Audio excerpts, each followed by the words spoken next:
You never know I'll where. have a I'll have a bit. I sent you, I don't know if you saw, I sent you a revised proposal as well this morning. We can discuss after you know, probably off live stream as well.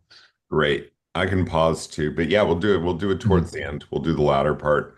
And I can always pause too and leave people bored to death while that goes on. I got Otter in here. A happy day. Okay, we've got Savada's note taker too. I'm gonna hide these beasties now. Um,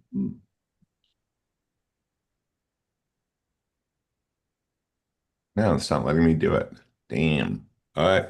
Okay, it's fourth branch. We're broadcasting live with a whole bunch of robots in the room. Why doesn't it give me the option? Show non-video it allows me to I think show. you can turn off their videos, right? That's another option. Let's just see. And then if you hide the non-video participants, they'll just disappear, That's but still be there. that. Yeah, no, that's what I was aiming for. But it only Mhm. gives me the option to show non-video participants. Maybe they're already being hidden and you just need to hide the robot's video. Stop video. There we go. Yeah, works to stop video. One more time. Uh, Weirdly. Not giving me that option on this one now. Maybe I hit it again. Oh, stop video. Sorry. Uh, it's not showing. It's weird. Maybe because it's unmuted. Mute. Thank you. Good one. Put in waiting room. Remove. I'm just going to remove Mm. mine.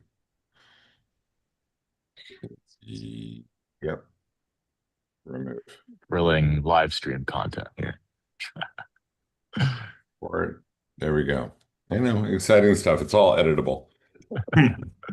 Cool. You've been good though. Yeah, I've been good. I spent this past Shabbat. I was in London for a couple days. I had a friend of mine from my old camp crew that are all my friends, mostly in the UK. A friend who lives in Florida was in Europe for the first time the past week, and so the last weekend I was able, me and a bunch of other people spread out all over the UK, were able to come down to London. There were like 10 of us just to hang out before the holidays, like have a nice little catch up with tons of people I haven't seen, and some of them in over a year. So that was really fun and really grounding. Great way to spend Shabbat. And I just got back to Tel Aviv the other day. And these are Yids in London. No, actually, there it's funny how, we went to a summer camp. We were working at a summer camp. It wasn't specifically a Jewish summer camp, but there were a lot of Jews there. But they're all like the non-Jewish like international staffers. And what I find funny is given like I've grown up all over the world, uh, you know, I found when I was at camp, oftentimes I identified like more with them because I grew up on a lot of the, for example, same television that they grew up on. I identify a lot more with them than I did with the American staff, who most of whom were like former campers that all kind of had their own groups and cliques beforehand, whereas us all, external staffers all just kind of came in like, we're here for a job, but we are able to have fun regardless. It was a great time, and friends that carry on for forever, long after I've been stopped working at that camp. Where So was the camp? it was Timberlake West in upstate New York in the Catskills. Oh, interesting. I went to a place called Timberlake for a year, too, but it was in Ontario. Oh, really? I know there's a camp Timberlake in New York that's like in the same family of camps as Timberlake West, but I assume that it's probably a pretty common name for summer camps. Timber Lake, Yeah. describes it well enough. That's hilarious. Mhm. Mm. Um, how about you, Savada? Good weekend? Absolutely. Very jam-packed weekend with a whole bunch of cool things. That was good. I got to play music in the new constellation again on Sunday, which was very, very fun. It's it's nice to creatively express myself in that sense again, which I haven't for a long time. And these are great musicians. It's so much fun. So it's been great. World Music Ensemble that I connected you with a Yes. little bit, right? Yeah, through some of the I wouldn't stuff. have met him if it wasn't for you. Yeah, through the Song Circle on Sundays, which I think I'm going to be winding down. So I had a good weekend too, good family time yesterday actually with Oni and Grace. I just had the whole afternoon with my grandson was just so good. And then yeah, a good time on the weekend. I mean, Saturday Shabbat was a little bit worky, but I was at the Citizens Assembly in for the charter reform, which I've been fighting for, striving for a while with a group of other people, and to see it come to life and try to live stream it with a meeting owl, and it went glitchy on me, and then it was like but it was amazing experience. There are like 10 people out of 32 people, they said anyone who can help us refine what happened at your tables and the statements and the solutions so that we have policy proposals to bring to the commission that are really representing the voice and everything that was expressed at your table. And there are like 10 people who volunteered to pour in time after a full day as volunteers, each getting paid like a $20 stipend or something. And literally one complainer woman who works for a union who's seen better processes, she thinks, not really understanding what the implications are in a civic assembly piece, maybe, was interesting, but everyone else was just lit up. And it's weird because I was reflecting on it, going like, oh, is this Sabbath activity? Is this work? Is this Moshiach activity that gets an exception because it's Wisaya? And, I'm somewhere between both. I'd rather not have to do this on a Saturday, but still, it's like important work right now. Um, yeah, interesting. So today I kind of want to branch into that. I've got like a couple of things actually. Um, yeah, and then the song circle on Sunday, but where I was feeling like, all the reasons for doing the song circle now are done. I've been hosting a song circle on Sundays where people get together. Savada came and we met on that basis. There was one occasion a week ago where there was no one there except Savada for a while, and it was just the two of us talking it through and getting that this would be an important collaboration. There was another one where it was just Deborah who came up, and there was and then a whole bunch of people came through and we sang for a bit, but it was just like these moments of meeting some key people.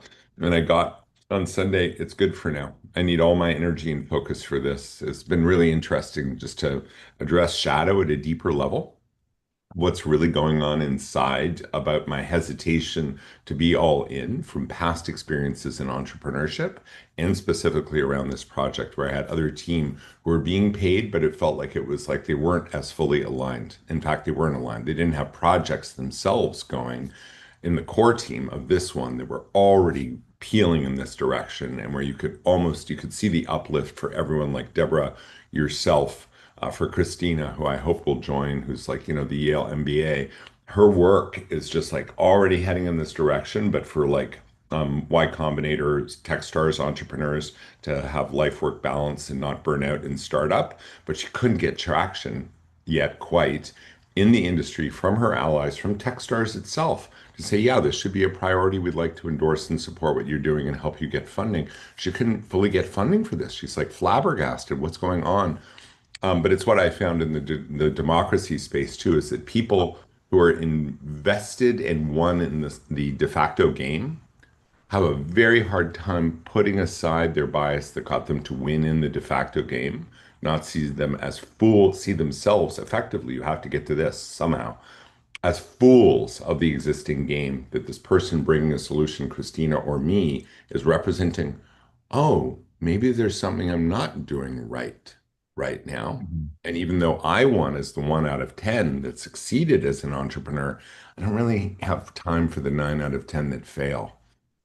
Can't have that in my head, because the 9 out of 10 that fail go through this horrible traumatic experience, burnout, stress, failure syndrome stuff. You can be like all day, like, oh, I learned, I'm good. It's just make lemonade out of lemons. But the fact is, we lose a lot of great people from the way that the system is conducted, and from the way it's like, Mhm. winner takes all, and we're backing winner takes all because we're the VC and the game is winner takes all. and we only want the 10x 1000x wins. The whole game is designed like a lottery fool's game.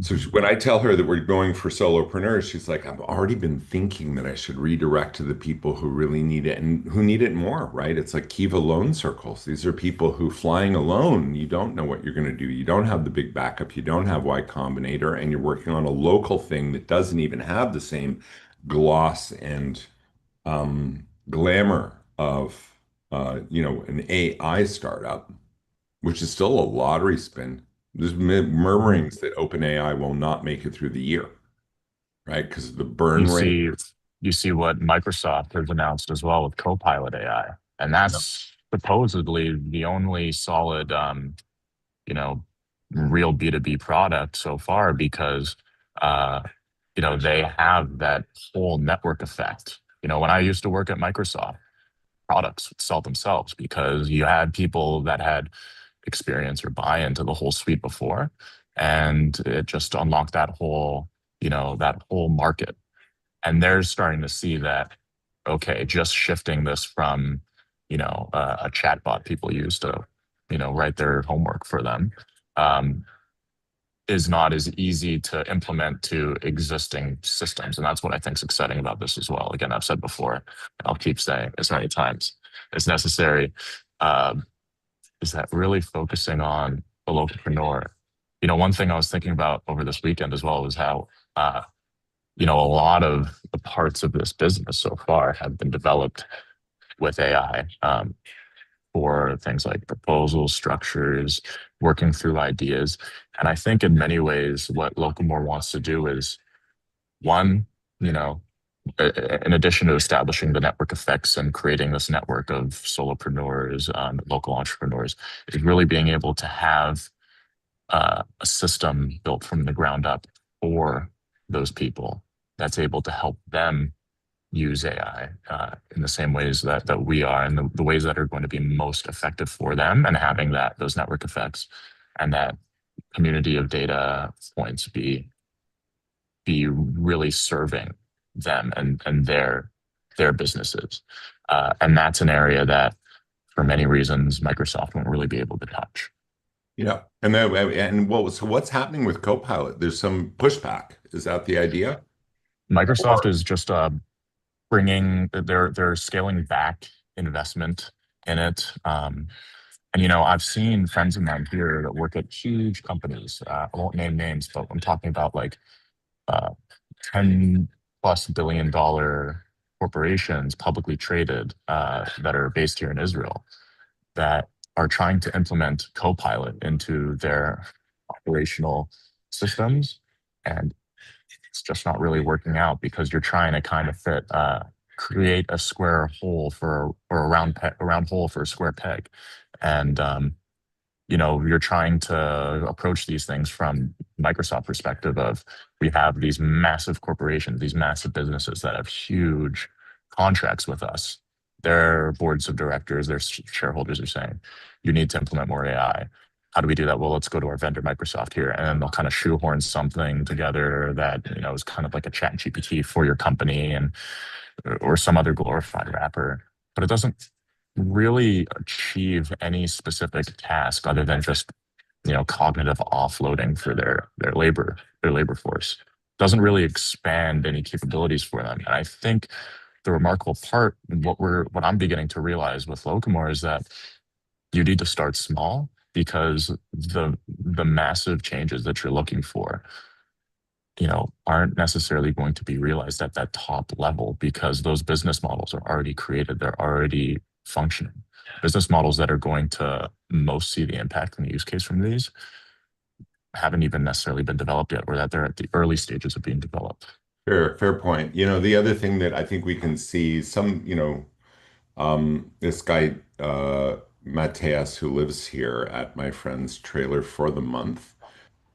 He's hacked how to fill forms for people filing divorce proceedings, taking every single form. And the last mile piece for him is Nope, skip PDFs. We're going to take a screenshot, recreate the forms for each form filled thing, and then lay it on our own custom recreation of that form because PDF's a nightmare. And we're going to have to go in and check that the forms are the same, but I've got an app to do, he's got a function to do that. But now it's just the workflow of filling forms well, and that's hard to do. What's easy to do is to see whether someone in line waiting for 3 hours to present their form has their form wrong, right? He can say, "Oh yeah, no, you don't."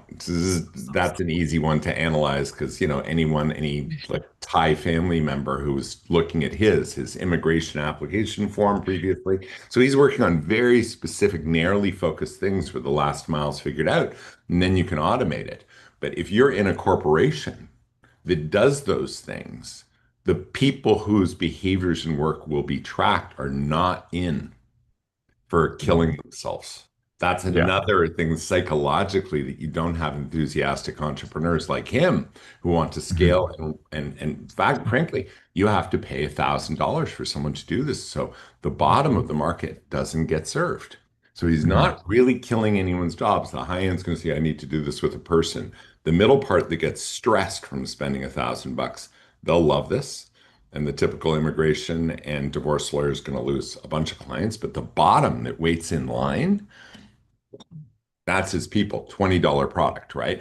It's the case study of like where specifically this can work to replicate what is really pretty dumb lower level admin jobs across the board. So a Mhm. lot of stuff could be automated well, but where there's human intelligence involved for nuance and for Mhm. customer service at the line at the rental office, and when you're picking up a car, if things go awry, if the car's not cleaned and you got to answer people and stuff, you'll lose customers if it's a robot and Mhm. the competitor has a Absolutely. person there.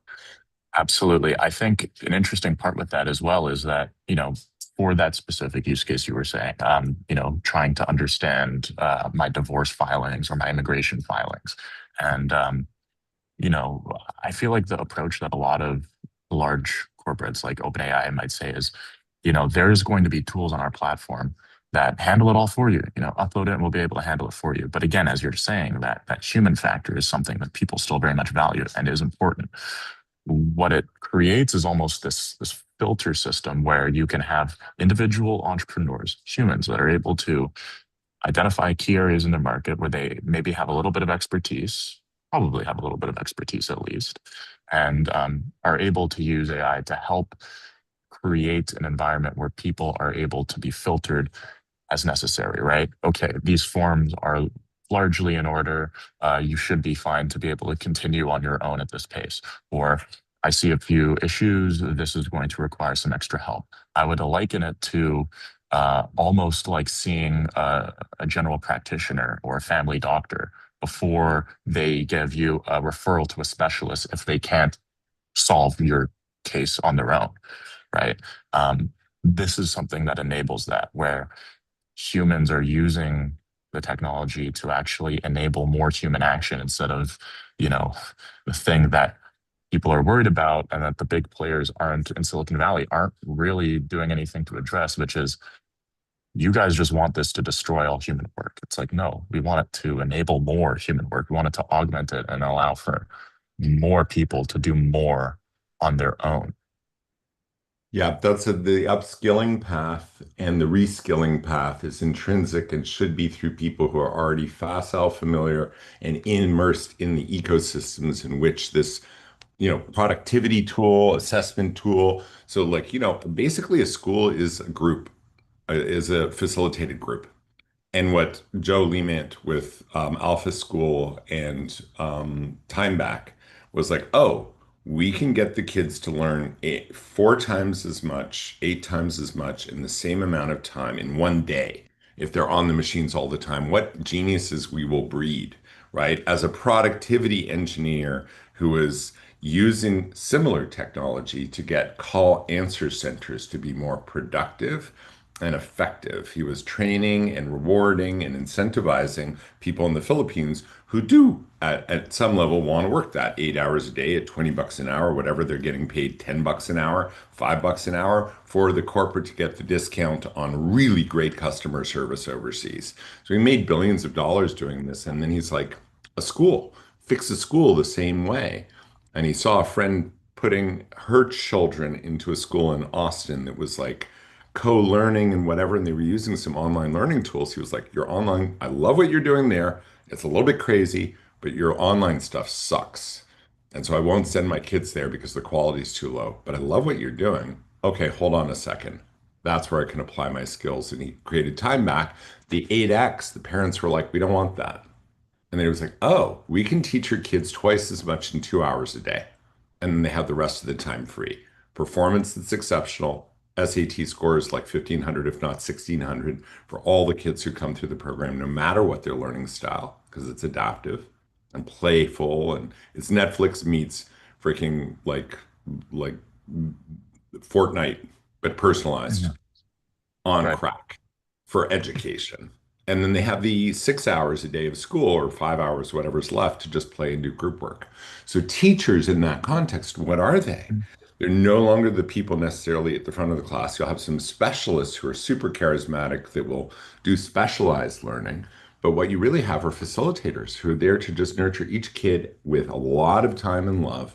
The kids are no longer all needing ADD, medication because they're in environments where they're made to learn, whether that's outside most of the day or with games that engage them fully and dynamically with 10 screens. Look, if that's what you need, kid, play that game, right? So he's designed a completely different system that allows for the migration of talent and to yield greater productivity and efficacy in the existing work they do, right? Like Tamar, with her, as an eye doctor, can do the humane thing and look more multidimensionally at specialized cases, while the diagnostic tool that she's invented can do the diagnostic at a much higher pace and rate, right? So it's those kinds of things, and I think we're seeing the same thing with the local entrepreneurs, where it's even more fungible. I have 5 interests, 10 fields in my life that I want to improve. We're going there with like the Ikigai Plus thing. It's the game of life. Mhm.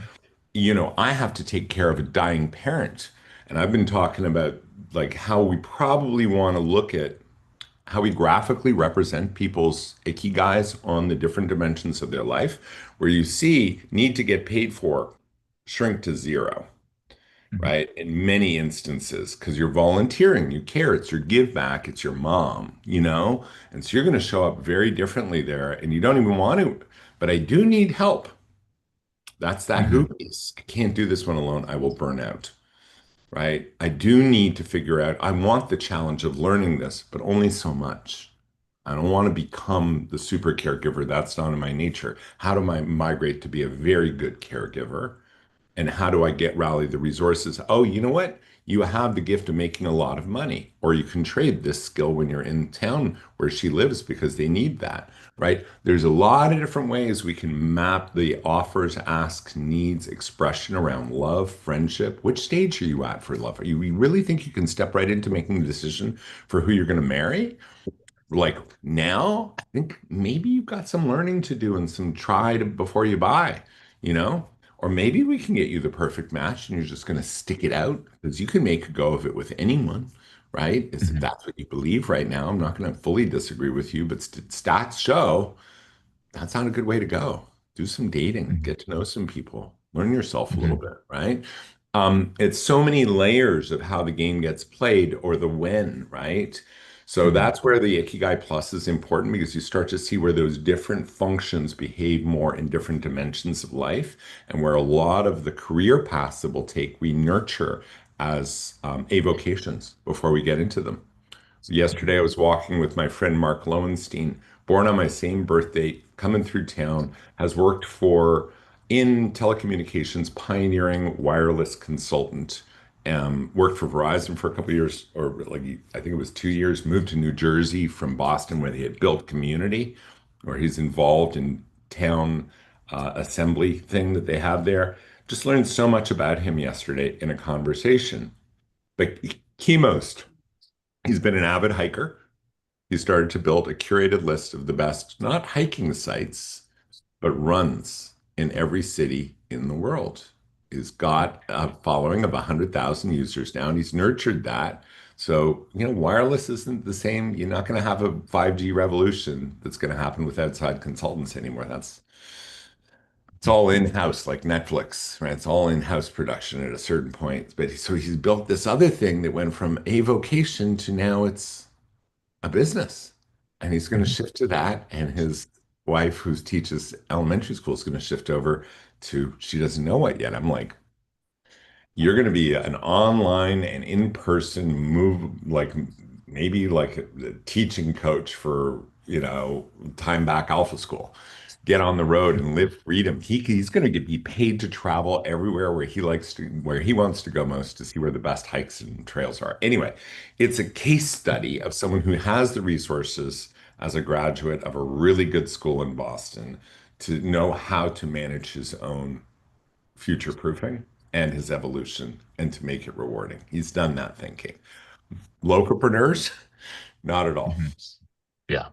So cool. Yeah, I'm seeing like profound alignment there. There's some deeper questions about brand I want to get to today. What else do we want to Okay, talk cool. about to catch up? Um, I'm trying to think. So brand is one area I want to talk about. I think that's going to be, important for, regarding Locamore Feed and Cooperative, how that structure. I want more insight into your thinking, understanding that. We got And then, product too. Product yeah, update. product, absolutely. And then on my end, I want to revise or like show you as well my revised proposal regarding, um, you know, I'm reincorporating Alpha Grove. So Alpha Grove's new corporation, Florida LLC, and how we can create a structure that allows for both of our organizations to really be able to play to our strengths, and then also allow for future growth that suits and scales for both people. Yeah, I I don't know if realized that it'll, yeah, that part yeah, of my hesitation has been my hatred of admin, but what mhm, broke the camel's back that I wasn't taking action was we need to clarify this stuff, I think is true, yeah, and especially about the core brand and mhm, about the partnership alignment process. mhm, Because as we get into this model of entrepreneurial creation, it turns out that we should probably be hiring people who have the same mastery and alignment mhm, as avatars of entrepreneurial culture within the org mhm. are actual entrepreneurs. What I'm realizing as well is, I think an area that you're really specializing in and seeing this with the broader team is definitely, and it's important for this organization, and it's a key advantage compared to a lot of other, technology forward or technology focused organizations is heavily focused on people that have experience dealing with other people and that are really focused on uh, creating one a culture and creating a again a people forward platform and product. It's kind of hard to even call it a product at this stage. Well, Uh, also it's a culture, and we're an yeah. academy. Like curiously, I think Christina Mhm, got no, it was mhm, Jamie got this. She was like, no, was it Christina or Jamie? I want to create an X-Men kind of place where the mhm, weirdos, whatever, just the mhm, eclectic offbeat ones are coming together with their special things. And then it's Avengers, but where you're your own superhero to take this academy of how to do a business and a culture and a society in one as a mhm, new mode of like operations. We're all learning EOS. We're all learning cooperation structure because it's a different form. It's not exactly radically different, but it's a collage of corporate principles and methodology, and even unicorn principles when applicable for blitz scaling, but paired with this more not flat but holonic architecture so that you're your own thing with clear boundaries for what's the thing that you're mhm, part of as collaborative, mhm, what's your own that can peel away, how governance is structured, what is citizenship for a bona fide voting member of that cooperation. So yeah, our mhm, users slash members will have voting stake in it, but Mhm. after they've been in for a year, active participants with a certain depth and richness of data. Otherwise, you're not a citizen. You're just Mhm. someone who joined and is like joining the, the insurrectionist cabal because someone's a populist in the thing. That kills, Mhm. right? Yeah, It's got to be more informed people who are actual absolutely. participants to improve it and govern it. Mhm. So it's all And those dynamics that we're learning yeah. together. Yeah, absolutely. And I think it's interesting with how this plays into Locomore and focusing on the localpreneur, um, because it's an area where it's very underserved. And I think as well a specialty that comes from you and the Locomore, the broader Locomore team's capabilities will be at focusing on really targeting and really being able to crack the communities of entrepreneurs that are underserved by this technology and even skeptical of this technology. That's the key area where you need to focus on. And as the technology develops, as it grows, that's an area where I can focus on administrative, accounting, billing costs from that, and then be able to forward you a simplified invoice based on our future agreement, right? That will make it so that you can really just focus your admin on what you do best. And I could focus my admin on what I do best as well. Yeah. And that leaves open space for me as well with my LLC, where eventually we'll move to for me is these network effects that we're describing, where you have these communities of people helping and working with people. I mean, those things exist within organizations, right? Like, think about the value that can be unlocked within a corporation. And if you've got people that are specialists in some areas and develop that out, right? And so, from the area where you're not dealing with small individuals, localpreneurs within communities, I'm talking about finding these communities within massive corporations. No, this is the That's major unlock is like what I'm getting yeah. right now too is first of all, who isn't an entrepreneur? It's Hmm. the entrepreneurial principle says align incentives with the whole system in entrepreneurial nodes because Hmm. that's where vitality grows. If your branch isn't nourished, it will wither because it's like, oh, I'm working for a flat rate. Wah. I'm Hmm. working with alignment for the outcome and my share of the outcome that aligns with the major outcome of the trunk and nourishing all the leaves in the root system. Boom.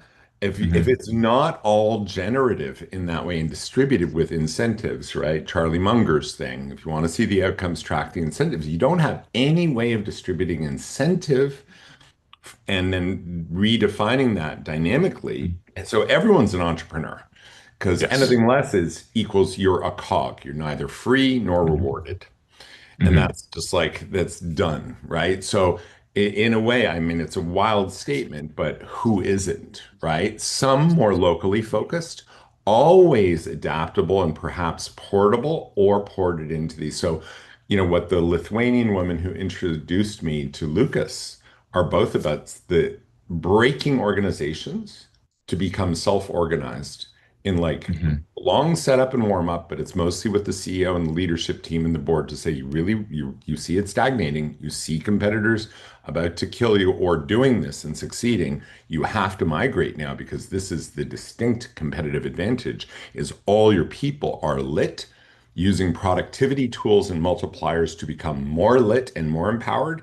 If you don't do that, you're going to lose the best talent because young people don't want to be cogs.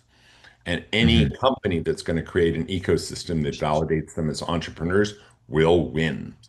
And if Absolutely. it's more ethical and stakeholder responsive in a broad sense, including the planet, bioregions in which you operate, and the jurisdictions in which you operate, and what happens to the schooling in the area where you operate, if you're not also embedded in some way in allowing your citizens and your company to have a role in also helping their communities with their free time, like the kids in Alpha School do their passion projects, you will naturally migrate through compassion towards stuff that heals your world and your whole ecosystem of the Microsoft employees. You have a diversity of people who will care about education, wellness, environment, roads, potholes, and blah. They're all in there.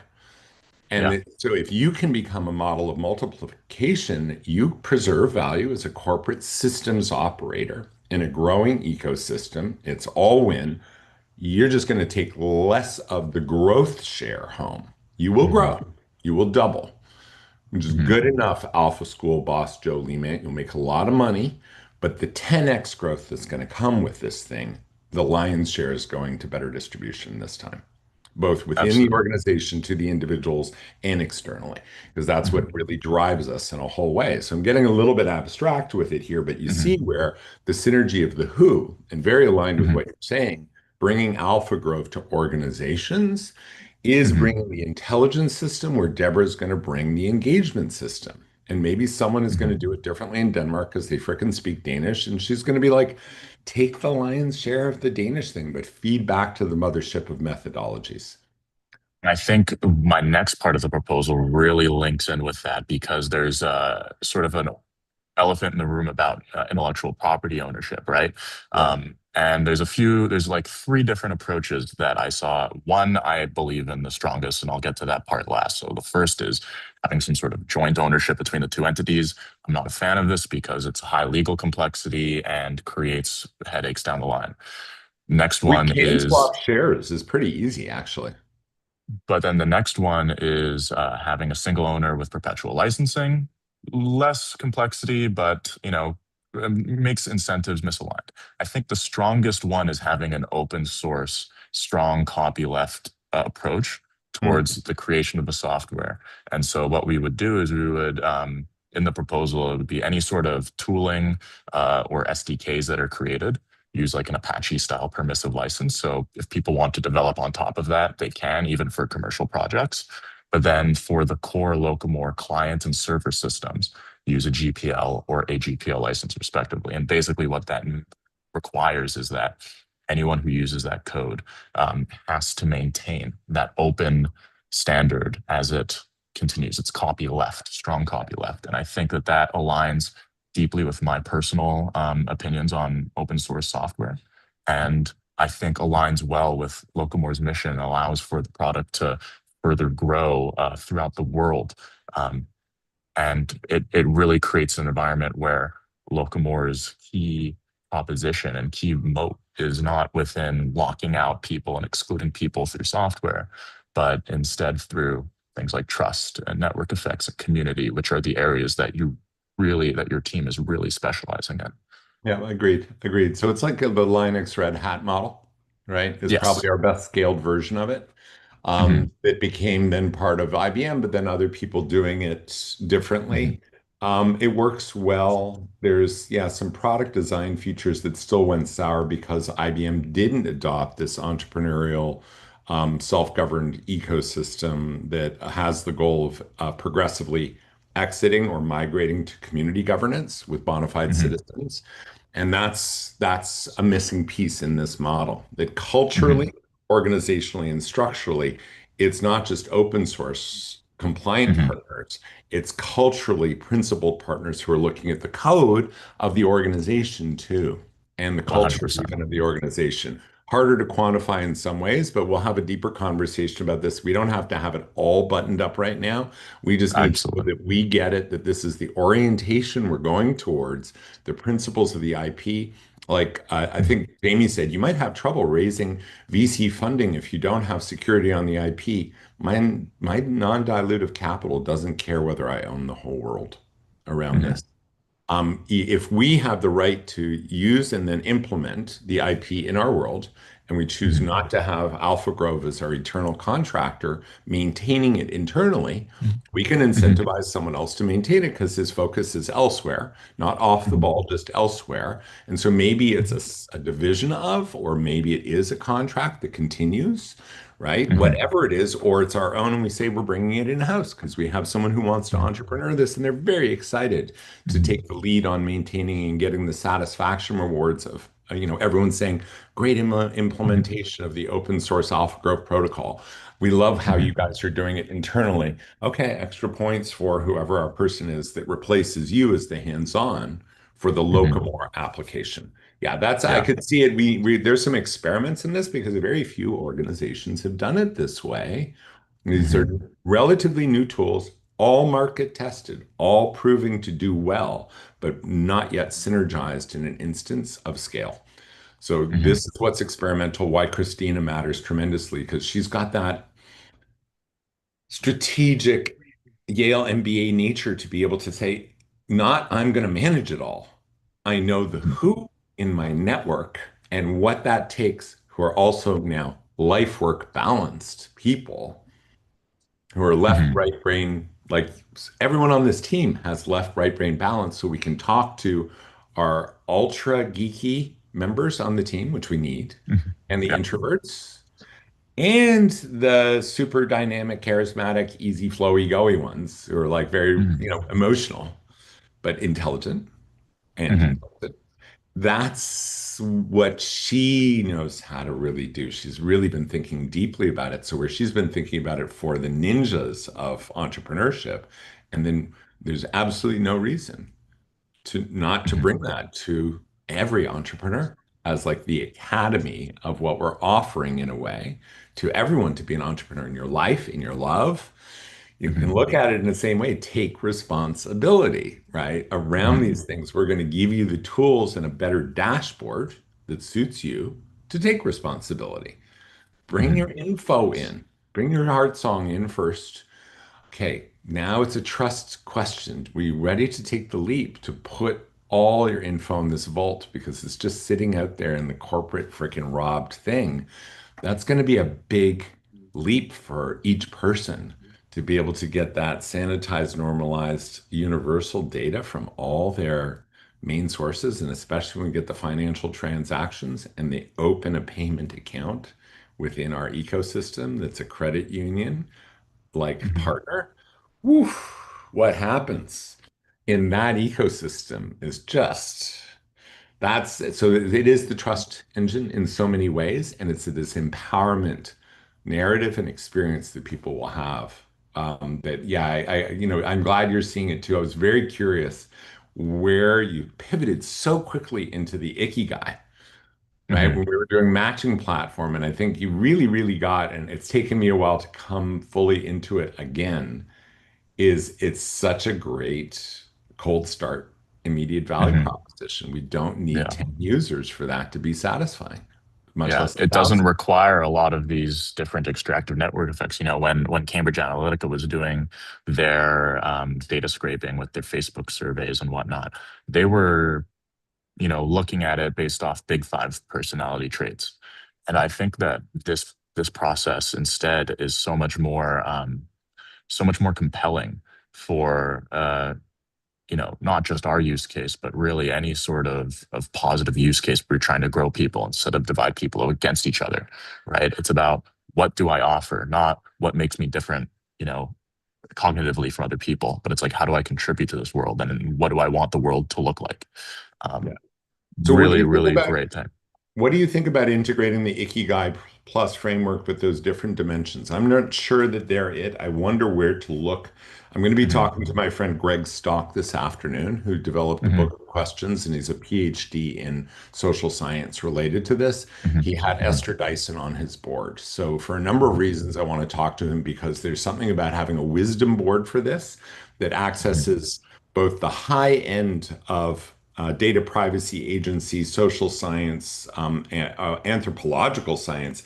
We're literally in the Holocene, data scene, whatever this scene is. Hmm. Thing. There's a research project that attaches to this to anonymize data and gives more visibility, insight, like almost like fMRI level, like micro Hmm. visibility to what happens in people and in communities in this interface with this data science and machine intelligence like thing, right? The magic mirror, the magic matching. What's more magical, right? What's less Hmm. magical? What's humane? What Hmm. is humane? What happens to humans as we do this? This Hmm. very deep and important question. And he's got the research cred and the Hmm. team and an org that's been ready to go to do the Hmm. highest level research around this in research partnerships in an open source framework around the world. So Hmm. that's our alliance for a lot of what will be very exciting PRI funders saying, we just care about the science in this, right? Hmm. Boom. He Absolutely. also, Esther Dyson is a bridge to the all the primordial data agency advocates like myself. I'm Hmm. in that cohort, but where it's like she has the gravitas to be able to bring in Jaron Lanier and Steve Wozniak and Tim Berners-Lee and be like, yeah, I know you're passionate about solid, Tim, but this is actually happening as a front end, and maybe you want to port your stuff into this, right? The way Hmm. that Liam Broza, who started Companion Intelligence, can literally get on a call with Tim. Though Hmm. between the younger ones doing it at the D-Web, right, world, which again, my friend Roxy that I spent like an hour and a half talking with on Saturday after the assembly, leads the design science studio for the Buckminster Fuller Institute for 4 rounds. 600 members of her cohort, plus leaders that come to their annual conference convening in the Bay Area or in Miami or wherever they've done their main convening of superstars of community building, network systems thinking. Buckminster Fuller is the systems thinking network. So when we look at who are avatars for opening ambassadorships around the world at the meta level, it's systems thinking people to set the DNA, the vibration of what we're doing. Do you know Buckminster Fuller's work much or no? No, I'm not familiar. He's the granddaddy of, he invented the geodesic dome and 50 years ago basically said we have the material means to satisfy every human need with what we have on the planet now. It will take 50 years for the evolution, rough ballpark, for the systems thinking to proliferate worldwide. He's the one Hmm. who guides me in the idea of if there are myriad solutions out there, look for the ones with the highest leverage, what he called trim tabs. At the back of a giant ship, and he had a hand in inventing this, you have a rudder. Well, it takes a lot of energy to move a giant rudder, but if you put a tiny rudder at the back of the rudder, it moves the big rudder, at least initiates its movement. And you have that as, the same thing on large planes. And it's just like a genius idea of what's catalytic, what's high Hmm. leverage, what's a super solution. And the two big ones are better players playing, doing their game better, Ikigai Plus, better able to collaborate, better team play, better game redesign, better world. That's the Hmm. formula that I'm operating on. And so the two primary levers are ones that we're both focused on. And you need Hmm. people to understand, oh, it's Israel versus Palestine. They need to have this fight today. Hmm. No. If we do this well in our communities and it propagates to Dubai, guess what happens in Saudi Arabia and in Ramallah? And then, we built the better world. Do you want to blow this up? No, open borders. That's where we're going, right? That's a solution that's, I know it seems strange and outlandish, but that's viable to me that if each place is self-governed and the people get with the life program and making Hmm. even where they are, they'll stop being the animus of all. You can't go back. There's just no going back, right? So it's Hmm. that level of solution is embedded in what we're doing. It's really after meditating on Israel Palestine forever, I'm like, you're not going to argue the past anywhere forwards. Yep. What do we want to create? I'm literally saying it, want to say this to like one of my hippie sing friends who's like very pro-Palestine, taking down a rabbi singer friend. He's kind of going at her. I kind of got in there. They're both like, "Zzzt." I would get blasted, but it's like, what do you want to create? Right? If Yeah. it's not that conversation, it's a dead end. I can predict it. Absolutely. And Absolutely. and what you want to create is pluralistic, free, where your rainbow friends can be, you progressive Western kids. Let's do Hmm. that in Ramallah right now. Hmm. Let's go and do that. See Hmm. how it lands. Right? Yeah. Absolutely. I mean, at the end of the day, it's creating an environment where people can do more with what they have and be able to, it's like the classic, mission statements, like the mission statement from Microsoft. I remember when I was working there was allowing every person and organization on the planet to achieve more. And it's like, are they really, what can you do to really live up that that goal? And I think, with Locabor, it's almost like the same, but with communities. Yeah. Yeah. So bring us back because I just took us on a detour there, as I Hmm. will often do. But it comes back to the tactical then of what we define as what the Ikigai functionality, which is really Right. your personal intelligence, This is personal intelligence and personal Hmm. self-reflection and knowledge process. I don't know if we have the right branding for this component yet. Hmm. Ikigai Plus or Ikigai, whatever the Japanese pronunciation is supposed to be. My kids were making fun of me last night, going like, "What are you talking about? You're talking about someone who makes you feel sick, Ikigai?"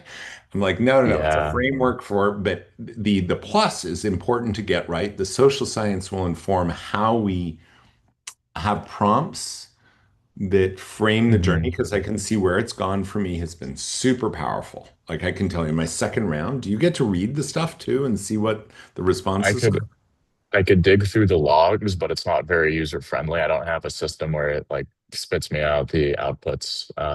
But yeah, no, you've got better access to the logs than I do. Awesome. And we're going to talk about this in a second. So it's Mhm. super powerful, but I can tell it's not inviting me on the well-rounded journey, right? Right. The It next doesn't, step. it's because the AI doesn't know what the next steps are because we've only built out the initial part, which we still need to continue developing. So Yeah. there's a lot more roadmap ahead, which is exciting. Yeah, which is where, okay, so two questions. There's the anonymous and security thing. Even if we're going to Mhm. Deborah's community, my community now, Mhm. and we say it's open book. So we're going to be able to look under the hood and we don't have it anonymized or encrypted. Mhm. You don't really have your vault yet. We're going to do that No. later, right? Mhm. Pretty soon we need to have that together if we're going to actually implement. And in fact, now would be a good time because we don't Mhm. need to Mhm. force you under the hood to Mhm. see what they say. We can get their responses about whether it's working, like less, Mhm. more, right? Same Mhm. as we would do through the app itself. That's the trust that they will feed back is worth more than our theoretical ability to peek under the hood and have people volunteer their anonymized data for research purposes would be more Mhm. trust building in the long run than grabbing it. Mhm. So there's two mindsets with this. It's data in use and data at rest, right? So um, data in use, there are certain ways we can hinder like the unraveling of data, whereas we have conversations either one way hashed or maybe they use some sort of reversible like password based key derivative. And again, like it depends on how we're approaching this. If we're implementing it through a chat first interface like WhatsApp or Telegram initially, it's going to be hard to create that end-to-end encryption at rest on our end. Um, Because WhatsApp because, can glean everything and Telegram can glean everything effectively exactly. because they own the actual window. So Mhm. migrating people over to our own app on Mhm. Verus chain, they can choose to anonymize all Mhm. their Yeah. communications, right? And that's where Mhm. the Verus migration becomes Yeah. really important for Mhm. agentic security on a chain of the core Mhm. data that's sanitized, where you actually Mhm. build that profile and where you cohere all your data eventually. But that could Mhm. include at the beginning for us to build the architecture, just our chats with it on different Mhm. dimensions Yeah. becomes in our interface a really valuable migration for many reasons that we use. Telegram can't stop us Mhm. because the open Mhm. API. WhatsApp, I think we'll have a conversation with Mark at some point to say, you hold the keys, dude, 51% control. You could be the first PBC on the public markets. Do it, dude, do it. And whatever his girlfriend Chen is, come on, like the purpose, baby, legacy. Enter those rooms and be applauded next time Mhm. for really contributing to the world instead of this extractive. You already have half a trillion. Mhm. Do you want to win that game against Mhm. Elon in the match in the UFC thing? Or do you want to win the bigger game against him and everyone else by Mhm. really helping us evolve the greatest social graph ever that's Yeah, used for absolutely. people themselves, right? That's going to be, and we're putting out the call starting Mhm. right here live on YouTube. Mark, you have Mhm. an invitation to migrate to like this hero status that would be beyond any other ever in history. And you could help us leapfrog by opening that API in WhatsApp and letting those groups grow and doing all the Mhm. stuff where you do signal on WhatsApp and stop tracking without permission. Stop it, Mhm. Yeah, right? absolutely. And I think as well, so with the data and use, like it creates an environment where like the way that conversations are processed is it matches that 24-hour window. Remember, I was telling you that after 24 hours, the temporary cache gets deleted. And that's one, so we don't fill up the cache, and two, because we don't really need that data. Like a conversation realistically is not going to last longer than 24 hours. How we handle one identifiers for that, because currently the conversations are identified using the the like the unique ID The phone of number. the channel. Yeah, well, basically the phone number is associated with a channel row in the database. So that means that multiple users could have different channels. They could talk through both Telegram and WhatsApp. In theory, this is how it's designed, but it's not fully built out yet. Um, we can create steps that further anonymize the uh, like that further anonymize the cache more. But Yeah, the let's not get basis, into the weeds. yeah, Again, this is a but question. Yeah. the basic idea is that if someone were to be able to get access to it, we want to make it so that it's as minimally useful as possible within that 24-hour window. And then going to data at rest, we're going to, I can build out very simply a system that automatically encrypts and decrypts these things with the user's account and their password for Locomore. Yeah. But That's not an when issue at you all. can see what happens when they move to our app, a number is associated, generates their Verus ID on our own chain, we now have digital ID, which is a very Hmm. complex thing. For in Hmm. most cases, if you bootstrap it on any other Ethereum or other systems, or even for a Hmm. federated, self-governed, recoverable ID, is a very challenging thing to do that goes to Hmm. zero knowledge level Hmm. functionality Hmm. is what Verus has Yeah. functionally done. That Mhm. crucially, when we want all these blockchain friendly applications, plugs in directly to Ethereum. It's the only Yeah. one. Holochain doesn't do it. Cordal can't do this. Verus is built for it. And that means we have an ecosystem of developers in the right agentic paradigm and a single blockchain language that sit Hmm. on top of a base one chain with impeccable structure and financial grade rails. And that's what Verus offers uniquely. And because they created around that ID center, you create that citizenship meaningfulness of individual uniqueness. That means you can do authenticated singular proof of humanity because we're doing our onboarding with people that Hmm. you are you, that Verus ID is you. And if you launch another one in our ecosystem, you will had to go into your community and fake who you are. Absolutely. There's no point in rolling our own when, solutions already exist out there. Much of everything that we're building so far is just, and this Yes. is with any organization really, it's tying together a bunch of already existing, largely open source tools. And that's, again, another part of why I'm committed to the open source nature. It's giving back, right?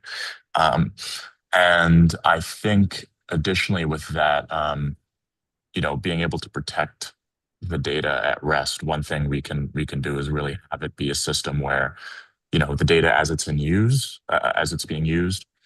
it's made to be as minimally useful as possible. If someone's able to intercept one specific leg, how far we can take it, you know, that will be an area that I'll commit more time into researching. Honestly, we're going to have our own channel and our own app, and that's Yeah. going to be encrypted end to Mhm. end. You're putting it in your own data vault. You're Mhm. exposing the data in an anonymized way. Okay. All these things have been worked through. We don't have to Mhm. invent any of it, Okay. fortunately. And then you still get that rich personalization. You can still Mhm. contribute to research. All that Mhm. stuff is built into the Verus plus the companion intelligence architecture Mhm. solves at a Mhm. market ready level what we need, which is why pretty soon. So I'm all tactically, it's go guns blazing to get the best Ikigai magic experience we can for individuals.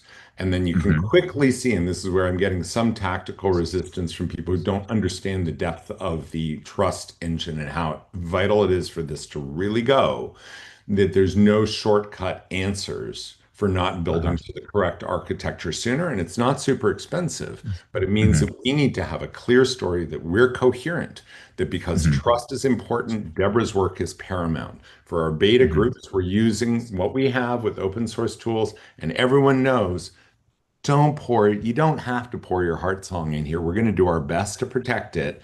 We're doing our best to like make this usable, but we want to learn with you right now. So it's a little bit more open book right now. But Mhm.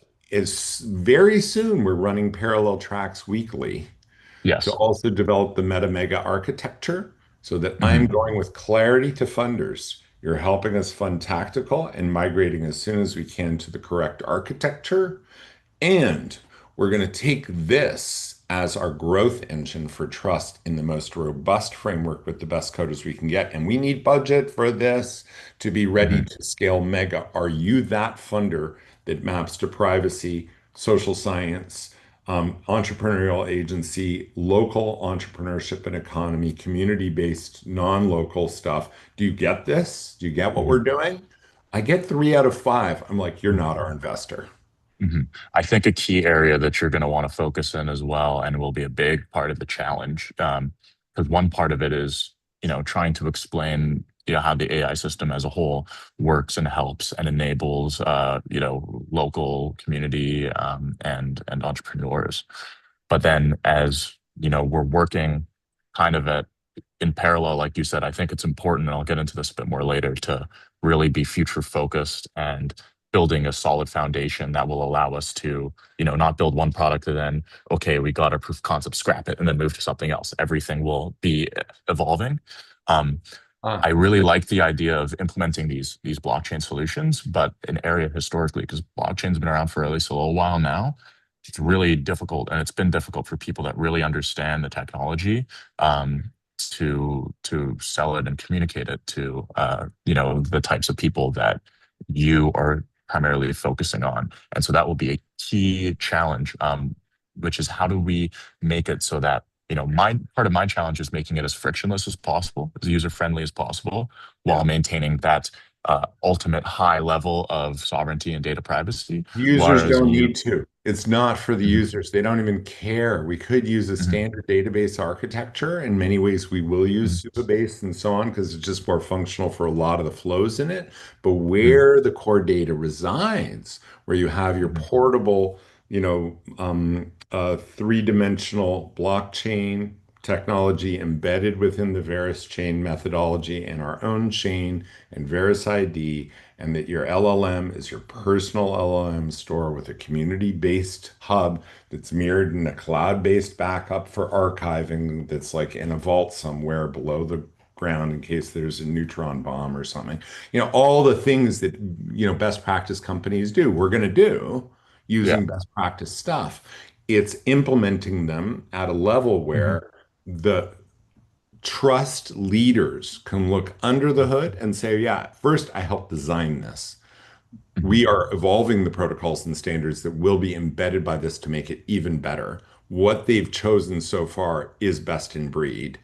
Awesome, awesome, awesome, awesome. I'm the influencer of influencers in data agency. I'm the influencer of influencers in trustless systems. I'm the influencer of influencer, and I'm an investor who is super smart, entrepreneurial, understands the AI risk, understands the poly crisis, understands entrepreneurship, cares about local people because I talk to local people, and I get what you're doing. And I have $1 million for you now and an endless flow from me and my friends because of my endorsement to people I know who are values aligned and will be hands off because you guys are going in the right direction and taking an advisory well.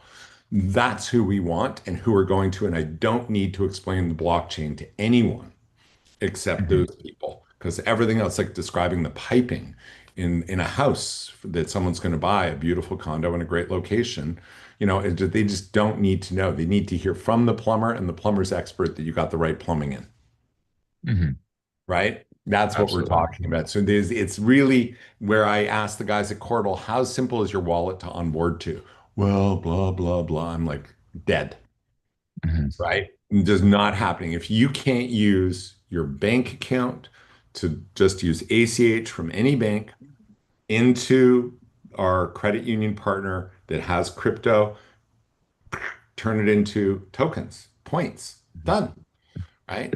Yeah. It's got to be like transfer, did, this So, amount, approve, with like, two-step It's not authentication. like go download this thing, go in a terminal, generate a wallet token, upload the token, enter it. Like it's And not if working. It's not and going to if it happen. isn't, fills out the form Mhm. automatically, and then at Mhm. the end, verify through your phone number. And when you hit that form button, the thing comes up on your Apple or Android as like this is the code and it goes in automatically. It's like that's two-step authentication. The ones where you have to go and find the thing and go across and fill the form, I'm like, kill me now.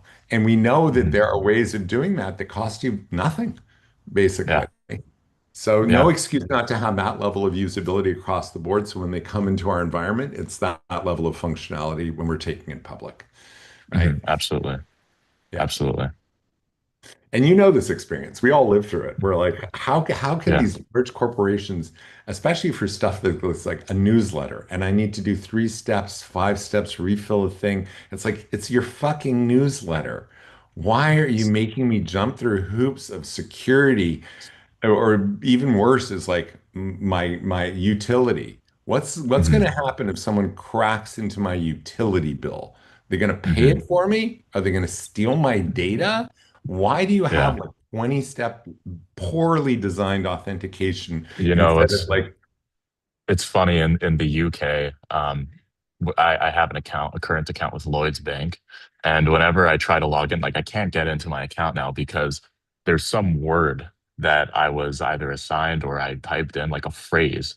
I created like when I created the account, and if I want to log in on my device, it says every time enter in which letter is letter number 9 and letter number 12 and letter number 14 of your phrase, and it's different numbers every time, and I'm like, I don't even know what it is. Like, what are oh, these systems? some clever fracking guy from Cambridge who thought he'd create a better security system, implemented it, and told their Johnny Ive, who is not Johnny Ive, and Johnny Ive isn't Johnny Ive either. It's just like, it's Mhm. just an ego trip. It's just It's like on a ridiculous. fiefdom thing that doesn't have the user enjoyment at heart at all. It's And then you wonder why companies like Monzo, right, that are these online first banks that are just so like such a joy to use, yeah. are just absolutely eating the high street banks lunches when it comes to growth. And this is the same thing I see with the old big tech versus this new paradigm of uh, of businesses that I think we're really going to be on the cutting edge of. We don't have a Monzo in America. We need one Monzo credit union, and that'll just blow it Yeah. open. We will be that. We'll be the front end for a credit union partner that's just like, you guys be our user interface because we have no clue. And they don't. Yeah. There's not Yeah. one that really locks it down in every way where it's like cheap, free wires. The only thing I Click can and really click think of send. is like Cash App is I enjoy their UX, but they're a walled garden, like their value in large part comes from their network effects. And it's like, oh, Cash App is a joy to use if you're dealing with other people on Cash App, Yeah. right? But I mean, that's their business. So rather than you're spending too much time on the architecture and security, going deeper down the road Mhm. of a satisfying and comprehensive Ikigai Plus thing, I think that is the priority for right now. Then there's Agreed. the question of like mapping the architecture decently. And I think doing that with Christina when she's onboarded to see the bigger picture of what it is and say, okay, her job is going to be how are we going to sell the big story? hmm Okay, because she's also the deliverability of that story, right? In an Right. entrepreneurial mode where she's doing a little bit more admin than she'd want to. It's not exactly her project, but she's got the chops to be able to say, I know how to set this up and run this thing for 0 to startup and maybe longer if hmm she's excited by it. hmm She can handle this. And she'd be a great leader, I think, for that hmm stage. hmm That's what's going to get us that PRI funding in. Yeah, And absolutely. because they want to see a hero story for us and for their investment and for the data and for every good reason that what hmm they do. Um, and I that's when think we start to additionally have, as well, the dashboard. Another thing I want to mention as well is I'm going to need to put some thought into, because that's going to be a key part of the onboarding process and making it a unified experience. The one that we have now is kind of thrown together, and I want to make it be real time. Um, won't be too much effort to put into that, but that's as we develop this out, creating a very interactive onboarding experience where people can track the status live. That's going to be key as well, I think. So it's That's in worth our own noting. web app, though, right? That has to get Exactly. people, which I love. And the more Yeah. that I get that, the magic of that immediately makes it worthwhile for people to leave WhatsApp and to say, for leaders to say, put the agent in here. Yes, we know people are going to interact often with this WhatsApp group that they joined is the group. So there's this Hmm. consent membership that's crucial. They will often come back here. Or if we're very lean in our communications, maybe they'll often come back here. But they're going to get their distill from this group if we continue serving value to them in this panel, right? And Hmm. that separate world where it becomes more signal than noise is the world that we're creating, right? Hmm. And that dashboard where you see signal about yourself, you see signal in the digest about your groups, and you have easy links back into those groups. And maybe those groups eventually migrate our way too. Who knows? Right. Hmm. But at least at the beginning, it's living in WhatsApp and Telegram. And there's no reason to leave that for the functionality that they do bring any more than having people leave their WhatsApp, their Facebook groups or their next door groups if they love Yeah. them. And we And can and build additionally, APIs to these mhm. worlds, right?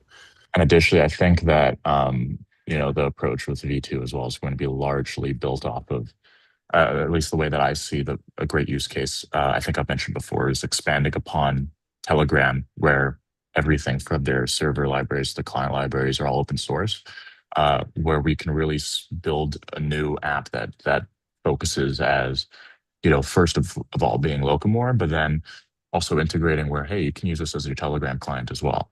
Um, and then having that tie in where we're building on top of an already established protocol where people already are meeting users where they are. And then having, that like WhatsApp obviously is a closed product, but that will eventually serve as a funnel as that becomes more of a light version into the full-fledged thing as we develop the Telegram functionality kind of front and center, WhatsApp as this light version to the side. And then eventually this Telegram functionality will be built into a greater app that has where it's not Telegram Locomore, it's Locomore Telegram. Yeah, and the same thing. I think we have a lot of close leads through Roxy at the Design Science Studio and the network in Marin and the Bay Area, and through others, including Christina and Jamie, have friends, and we have friends who work at Meta, who I think we can have warm conversations with some decision makers early on to say, look, this is where we're going. Do you see what the future looks like? Maybe we can, you don't open that business API for everyone, but open it Mhm. for our ecosystem and build the API to our spec and at least run a beta with us that mirrors what we're doing at Telegram. You guys have 4.5 billion users. Don't waste it. Yeah. And the carrot is right here. And Mhm. the stick is Telegram as a competitor and we as a competitor and watch it, Yeah. right? Because Yeah. and there's antitrust. And though these are all in the background that we shouldn't have to mention, but I'm mentioning now.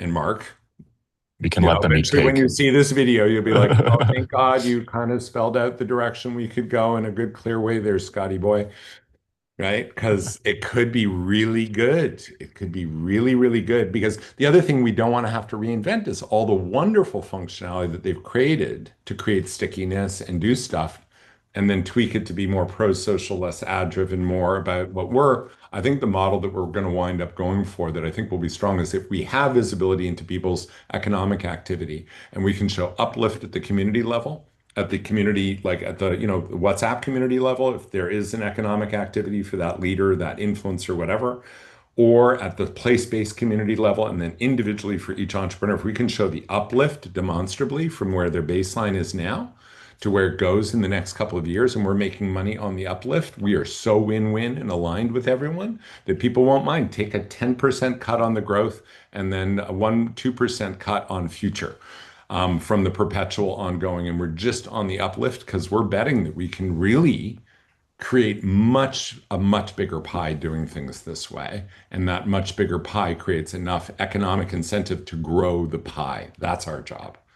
Our job is to grow your pie and to grow our communal pies and then we're in the growing the pie in a sustainable digital Hmm. way, right? That would be the wish. Not products that use, consume, whatever, but that do it in a regenerative or digital way, because digital is almost like no cost, especially if you're using AI as we intend to. It's not to generate jackass videos, just matching is actually a Hmm. really lean use of the technology, refining data, finding the patterns, finding the key indicators and signifiers within it, and then making hyper lean use of blockchain is what Verus does. The balance of proof of work and proof of stake that they do is the lowest cost that you could have for a robust system that way. It's Hmm. why they designed it as they did. So it's almost zero cost for running the transactions. You don't have the expense of maintaining. The same thing with companion intelligence. Their AI is literally 1/10 the cost, 1/20th. And if you use geothermal to drive it, you've got no environmental impacts and you don't need big compute. We're not Hmm. going to be your best friend. We're not trying to be your best friend. There's people for Hmm. that part. We're Yeah. doing the pattern mapping that it's genius for and hyper efficient at and Hmm. better than the Google algorithms at. That's where we want to focus the use of AI, People right? focus, people forward. Absolutely. Yeah, beautiful. Okay, so then last for today, because I think we've got a good orientation. It's too dynamic and too many things to lock all this in now, but it's a Right. reminder of like I need to get some of your time pretty soon to just map what the architectural goals are and then Hmm. who we want to target for the conversations with a clear presentation workshopped with Christina. Jamie will help, input from everyone. And then Hmm. but Christina leading this. And then we're going to take this with a tech scope outline to Nick Adveris or Michael Tatongi directly, and then say who in your network would be the best architect from your world to Hmm. understand how we plug in Veris functionally, Hmm. lean into this. And the same thing with companion intelligence architect. And yes, we have a budget to pay your guy.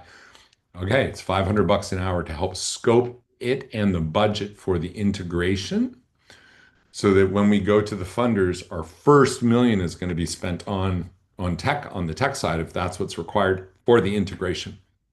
Because we Hmm. don't want to have to rebuild to this. And then what you know of your world is your side in it. And then Hmm. just so many things that manifest. I don't want you developing the entrepreneur's automation system where you can Hmm. literally bring in um, uh, uh, Matthias, who's living here, plus the guys in Lithuania and Lucas. And it's like, agentic automation. Hmm. That's just enough wizardry there that we can do all that, right? Hmm. Like what I've longed for too. And this, I'm sorry, what's it called? QuickBooks, et cetera. We're definitely coming after some of your business for the lower end because $200 a month for the minimum level to get Hmm. automated books and not full entrepreneurial automation systems sucks. That's a bad Hmm. monopoly. It's a Hmm. bad monopoly. And that's with AI type systems, the way that he's creating them. Maybe they can migrate a low cost version, but I don't see how their economic positioning will allow them to do this. Yeah, that one Yeah. looks like it goes down.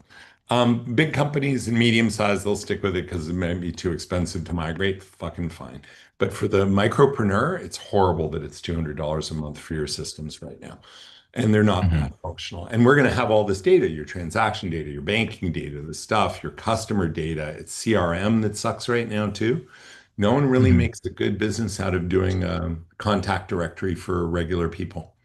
And Hmm. so there's the market side of it, there's the profile and the ikigai stuff.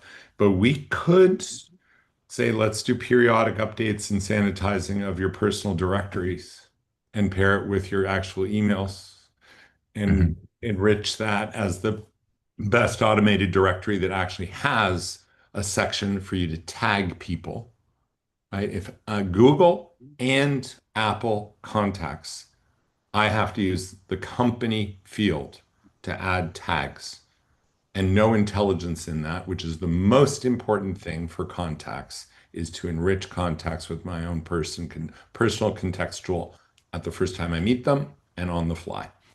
It's not just Hmm. a photograph of you I need. And why do I need to take a photograph of you? If we just connect, bump phones or number exchange, the photograph should be there if I want it, which one, and more than anything, that I get to tag you. Met Elliot at this party. Yeah, geolocate it. Cool. And Hmm. here's the context. Oh, you already know. I was going to this party at that time, and we had these friends. Right. That's Elliot. Thanks. And then if I need to find you, I'm 100%. like, who was that guy around that time with the thing? Oh, was it Elliot or was it Savada? Photograph, photograph. Oh, it's Elliot. Hmm. Or you can say, even longer down the line. I'm trying to remember the person that does this, where they specialize in this. We were talking about this. Who is this person again? And then it knows, right, who that person is more than any, for the times when you don't remember their name. You might remember their face, but I mean, what are you going to do? Scroll through 1,000 faces? Yeah, I mean, then there is the pendant thing too, where you have a perpetual listener through your phone or through a device that you wear. That again, Altman's going there with the roving eyeball privatized data version of it, and it's just like, no. But if people do get enough trust in this to say, I know that Locomore branding conversation next is Yeah. does this recording thing and anonymizes thing, and it's been bullet tested proof to not take the non-voice signatures and, that opt out and are Luddites and fully Hmm. respects them, you can keep that thing on. I'm a Luddite and I respect that you aren't. If we can get to It's that level, then we can wear these things. Until we it's get to that so level, not it's happening. so ironic that OpenAI, began with its initial mission and still has that name, right? Because it's like they were on the complete correct path, and then they just 180'd for the evil inclination, you know. So exactly. And so now to the branding point, and part of what the hesitation has been, the original name for this whole project is Eden Cooperation. And I've been listening to the Ephraim Palvanov nonstop, this Bukharin rabbi, actually just a teacher, but he's a rabbi, a badass. I think he's like vehicle for the Messiah more than anyone I know in a big way from the traditional Jewish perspective and the Kabbalistic perspective. Have you listened to any of his podcasts yet? No, Have I shared them with you yet? I'm not sure. I don't have a. You might have told me about them before in passing, but I don't have a link. Okay, I'm gonna send you the link. Ephraim's just like, and he's from Toronto. He's a Oh Toronto wow. freaking Bukharan Jew who's just like, he knows the Chabad, he knows the conventional, he knows the swinging the chicken thing, and he knows the Mishnah and the Talmud and the Maimonides to be like, no, Hmm. yes, maybe. But the no's are like no swinging chickens, no superstition in the leading up to like the ninth of Av. The Hmm. 2 weeks before, God controls everything. Don't be suspicious. It's a bad time to get married. In fact, that's if you have that thought, it's a sin. Hmm. If you have the thought that there's something superstitious that you can know because someone said be fearful at any moment in the day, ever, Hmm. on any day, that's bullshit. Hmm. That's sorcery. It's banned. You Hmm. can't know. Only God is in control. Everything else is a fake predictor. Absolutely. Yeah. So anyway, I've you had this listen sort to of him. similar discussions before. Yeah. So he does this with everything. Hmm. It's fucking mind blowing. And he was reminding me of Lubavitcher Rebbe. So my two main heroes are Buckminster Fuller, design, science, systems thinking, force multipliers as the practical means for realizing a better world. And then the Lubavitcher Rebbe, who had the boldness, and because he was told the Messianic is on in 1997, about 6 years after Buckminster Fuller. I think that was it, or 1991, still like 6 or 7 years after Buckminster Fuller, who in his own way is an engineer prophet. But the Lubavitcher Rebbe was like on a Thursday after morning prayers, right? Torah reading day. He's like, the room gets that he's very freaking serious. And he's like, I don't know what more I can do to emphasize that the energy is here. The potential from a Messiah to present in this generation is entirely already, I'm telling you, the supernal has said the work is done. It's entirely up to us how quickly we bring it on. And it's through prayer, charity, and study. Yeah. And most of all, through practical means. 100%. And so the Hmm. practical means is what we're doing. Hmm. right? Think about Maimonides, the Rambam, and his levels of charity, right? And the ways that you could assist people. I mean, what local board is, in a certain mission sense, is like we're creating an environment where people are able to support themselves and be able to be self-sufficient within this new paradigm and not have to worry again about things that ultimately are out of their control, but learn how these things are going to help them and benefit them. Um, And to take and control and yeah, agency and help themselves. It's like exactly. give a man a Give a man a fish, fish. Exactly. that thing, but then if you give him the ultimate tool for self-reflection and growth and self-definition of how that tool even Mhm. works together, Mhm. and you do it collaboratively, you have a meta tool now. This is Mhm. what we're stepping into in a way. There's Homo sapiens and sapiens sapiens, and the tool wielder and the language wielder, and then it's the tool, the almost infinite tool creator capacity. Mhm. This is an order of magnitude or multiple orders of magnitude of expansion of human power. Mhm. Right. So that's where our tooling comes and where in the proposition of the brand is, and I'm literally just gave the okay to my domain purchase guide to bid for locomore.com. Mhm. $3,400 plus commission of another $600, 20%. So 4K to buy locomore.com. He's in contact with the buyer. We've had it to and fro. And I'm getting this morning again, it should just be called Eden Cooperation. And then what we're doing is helping you. Paradise is where you are. It's your responsibility. And this is Ephraim's thing over and over. He'll say this. It's where you are in your life. It's how you regulate this is level one. It's how you do it in your family and your community, immediately appreciating it's already there and you just have the desire to make it better, which is fine, but stop bitching because 99.9% of human experience is benign and good, whether you're in Ramallah or in Tel Aviv or right here in Topanga. People complaining all day from reading the news and hearing their friends bitch, which is Lashon Hara. Mhm. To bitch is Lashon Hara because if unless your actual lived experience right now is bad, you're just reading gossip about the world and making that your reality and saying, "Oh, it's so terrible right now." Mhm. That is bullshit. And Scott, you're Mhm. saying this from privilege. Walk outside for a second, please. You know, Mhm. and just be where you are for a second, please. The And world ain't so bad. if you ain't being tortured right now, if you're reading about Mhm. someone who is, Mhm. what's the actual statistical present reality of kids being abused right now, which is happening, but it's literally at the level of 0.001% or 0.0001%, which is horrible. We want to fix that. Every single one is an important one, but get with the reality of like, I'm so grateful how things are. I want this to be universalized. That's the statement. I feel like it used to be that the mindset, like there was a shift probably sometime, definitely coincided with the increase in internet discourse. But you know, currently the discourse is something, I see something bad. Oh, such and such group is responsible, such and such group is terrible, blah blah blah blah blah. Whereas it used to be, you'd see something bad on the news and it would make you think, wow, I feel so fortunate to be where I am. There's so much bad stuff in the world, and it's like I really appreciate and count my blessings for what I do have. It's like whatever happened to that? Yeah. So anyway, this is where, I'm at the brink of going, oh, just one brand, one thing. It's Eden Cooperation. We might have a separate co-op for your data, which might still Hmm. make sense just to have a clear firewall. But the front-facing brand, I think, is Eden. It works in every Okay. language in the world, Hmm.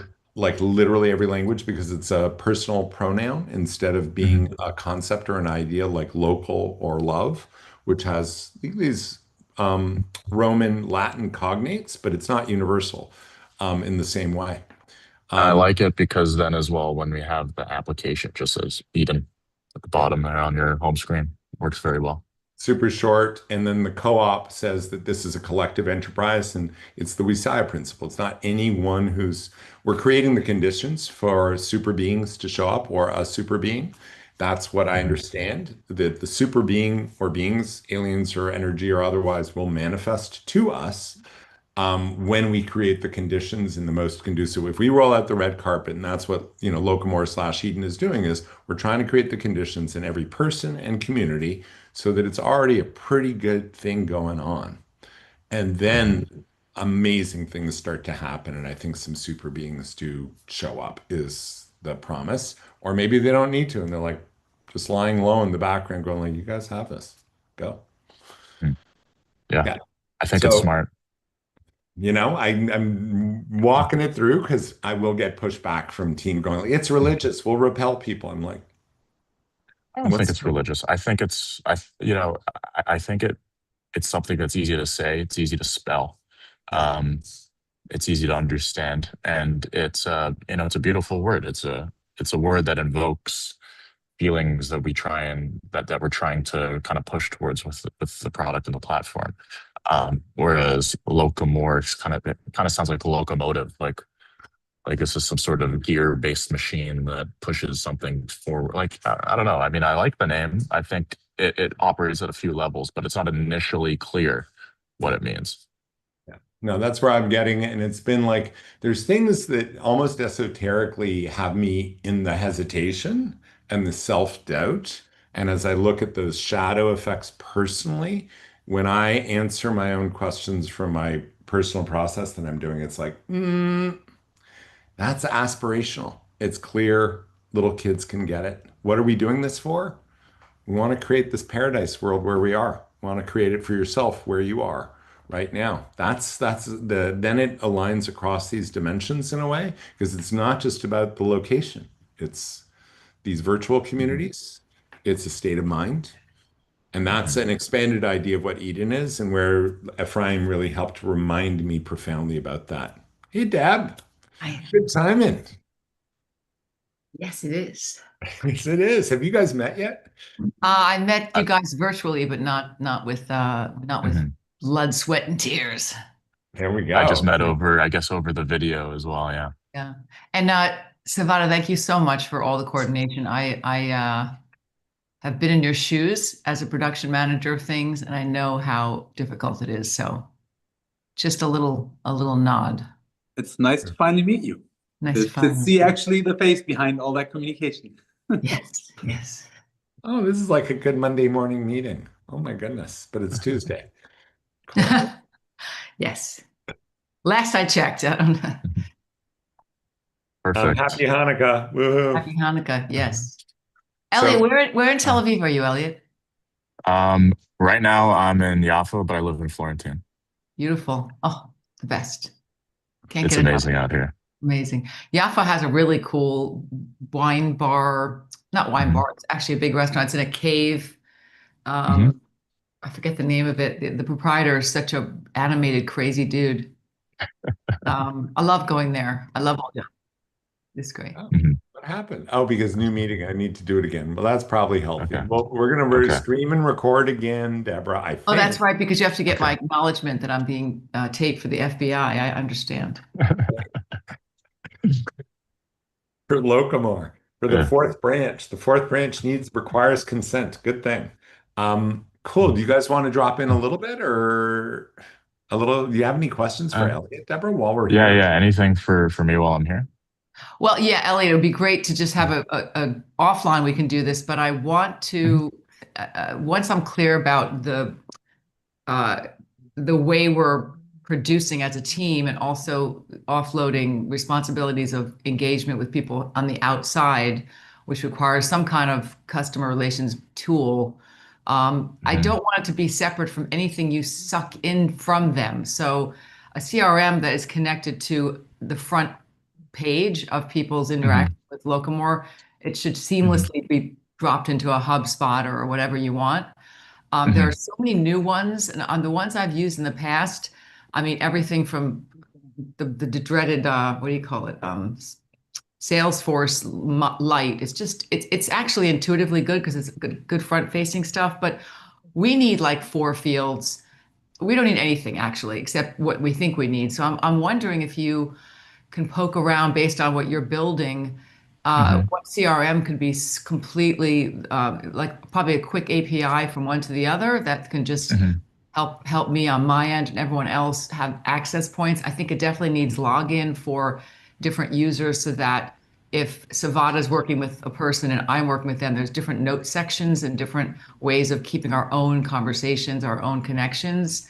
Right. Also, as a Locomore user, it should be one thing in the end of the day because you want to access those same people, whether they're active on the front porch or on the back porch. Do you mind Um, if I record Mhm. this? Because this is juicy stuff. sure, sure, sure. So anyway, this is a no-brainer in terms of you don't have to build something, but for you to look at the Mhm. top five that work with your magic, then I think it's Mhm. one thing, but I could be Mhm. completely. Yeah, I think as far as CRM integration goes, I'm like the last CRM I really used professionally was Microsoft Dynamics, and I'm not a fan of that. And so I'm familiar as well with the plethora of different options there and how it can be complex. So I want to do something that integrates exactly what you need through a conversation, through an onboarding, through a flow, what those steps look like. I want to be better informed. So if you could give me some information as well, and that doesn't have to be now, it can be Yeah, later on with what are the points of data you need initially, what you want to see updated, yeah. and what sort of additionally what will be visible to the end user. Because I'm assuming the end user won't have insight into the CRM side of things, No, but but you know what's cool is this is why we can have something kind of Can I um chime in here for a sec? yeah, So yes, we're probably going to start with ADIO as just a bootstrap thing that we'll use. The recommendations come from a couple of people that ATIO is the one that's more user friendly to start never with. heard it. ADIO or AT? ATTIO. And probably Notion as our first instance of organizational truth and systems and whatever, because people are loving Notion and we have a couple of Notion enthusiasts. Their AI implementation is apparently excellent. Yeah. But then internally, like I was sharing with Elliot, personal Mhm. contacts stuck, and that I have to enter tags in the company field. And we were just unpacking all the wonderful features that once you onboard even our investors in an early stage experience, that enrich things. So, what's your role related to this organization, this project? Well, I'm doing this with my friends at Deborah's apartment, and I'm Lucy Rogers, and I do this, and I do this, and I do that, and I'm a multidimensional human. And yes, I used to be a producer, and now I'm doing PRI connections, but I also love playing games and do these other things. That's who I am. Okay, that's your now. Do you want to share your role and potential to be an investment advisor to the project? Yes, I do. You're in our CRM, right? Mhm. You control your card. That's what I was saying. That's exactly whether it's audio doing that for us, but We should be doing it. it should be agnostic in terms of like, yeah, they do a kick-ass job, let's use them. And because double entry is the biggest evil. So if we can figure out a way, what you just described was my profile on Locomore, what you just described. It's like, here's the image I'll leave you with, Elliot. And you just had a meeting, right? So you're heading off? Okay. Yeah, yeah, yeah. Like, You can linger if you want. It's everybody is basically a house, okay? And their Mhm. front porch is Locomore, okay? Mhm. If someone sees you on the front porch, they get the basic like LinkedIn blah, whatever. I'm using LinkedIn very loosely, but we know there's a comparison there. If they walk through the front door, the three dimensionality of that experience can be different places and levels of that person, how they play, how they work, who they're married to, what they go. That's the house. The back door or the basement, I don't like basements, but the back porch and the playground back there is all of the interactions we're having with them as an enterprise. So Yeah. the back porch, the back door, the whole growth of that garden back there is completely not seen only because that's where you get the clusterfuck of people saying, I can't handle this place. It's too confusing.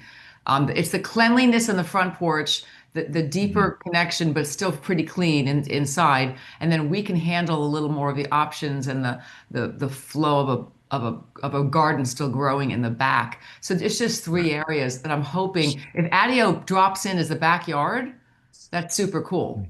It's just going to be our startup thing, so we have something to function with for the next 2 to 3 months. Yeah. Ultimately, like again, what we're seeing as opportunities that are embedded in here are, oh, being able to mirror within a WhatsApp group to another WhatsApp group. Well, you only do that once you have a lot of WhatsApp groups using it, right? From Hmm. WhatsApp to WhatsApp, so I can take my home sharing and have this hack that allows me to double my home sharing audience by just mirroring using Locomore across two home sharing groups. Now I have no limit on how many people can enter home sharing in WhatsApp. That's a great future functionality, maybe V2, right? So we have this functionality list that we're our wish list, right? Then, another instance is contacts suck. So while you're creating your profile in Deborah's living room, and you're mapping yourself on your own terms, this is what goes in, what's priority for me to design and improve as part of my house, using your metaphor. The love room, the friends room. The Oh, the kitchen.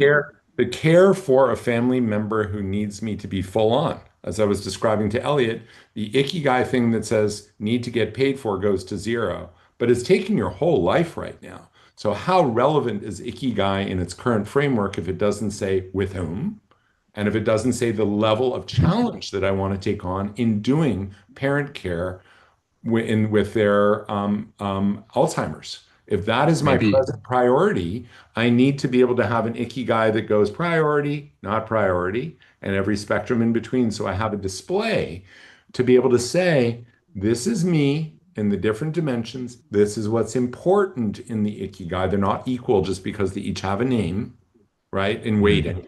I need a graphical Mhm. interface that works for me or a text-based one that works for me. There's a lot of features and refinement that we Mhm. can do towards that.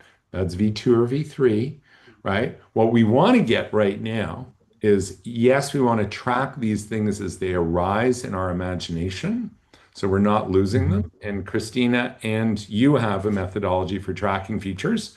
So we don't want to lose anything. This will help Mhm. recording it and having Savada's note taker.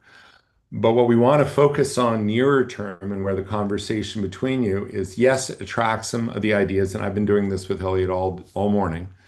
Big ideas is tactically what we need to show magic to people at cold start in the living room and to give them a next step that's exciting and magical too, Mhm. right? So that we're not boring people and like, no, wait for the next step for 3 months. It's not a good value proposition, So right? does So, ADIO and Notion have a enterprise like enterprise, meaning like you get the code and we all join you?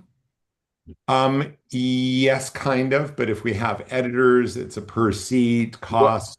Well, what I I'm think we just going can to do. reiterate, when we raise uh the funds that we need for our wish list, we're going to go to full speed development to have our own CRM because we I might think as well.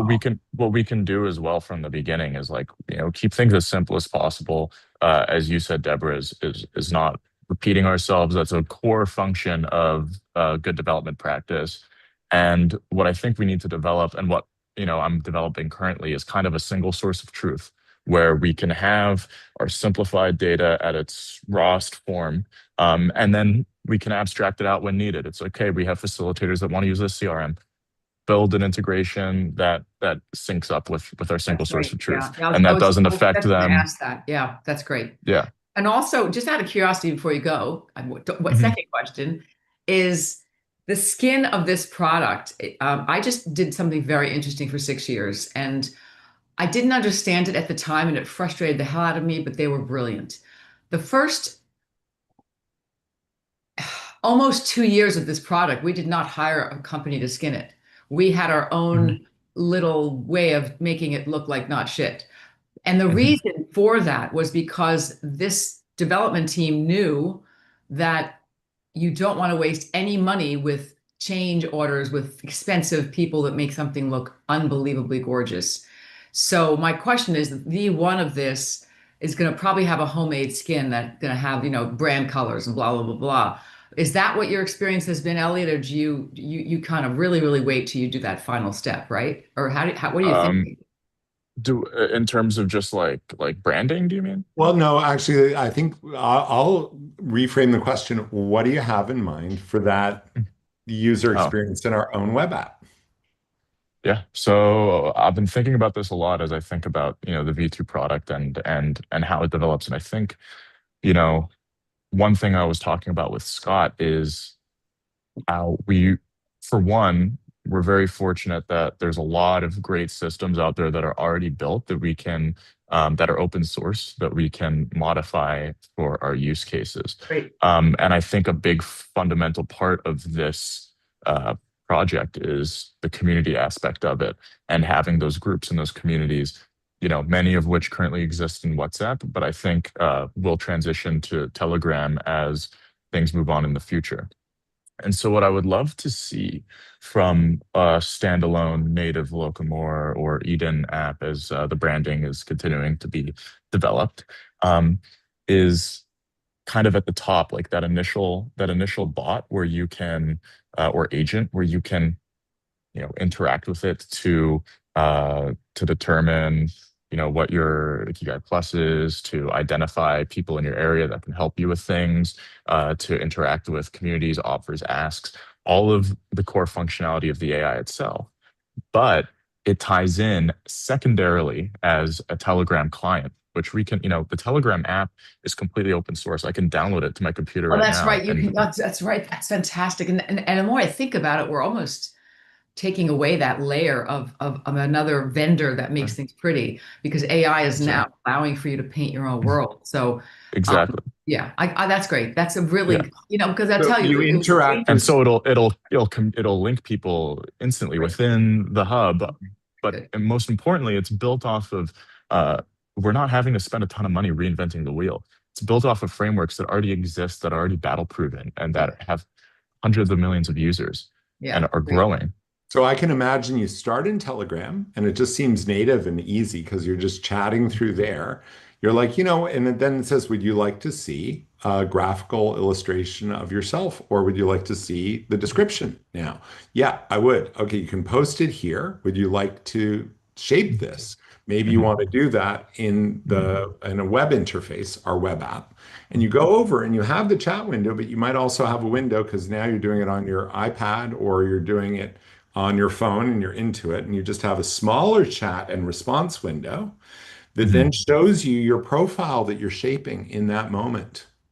So A key when you're in the benefit room, Sorry. a key benefit as well I want to quickly add is that when we're developing this as a light version that's just a chat bot within an existing app, Uh-huh. we can only have one stream of messages going on at a time.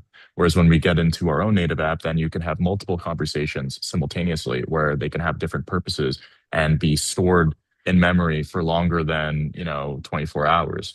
And so that's an area as well where it will continue to because be able to WhatsApp progress. Business requires us to work within a 24-hour window for affordable use of their thing as one part of it.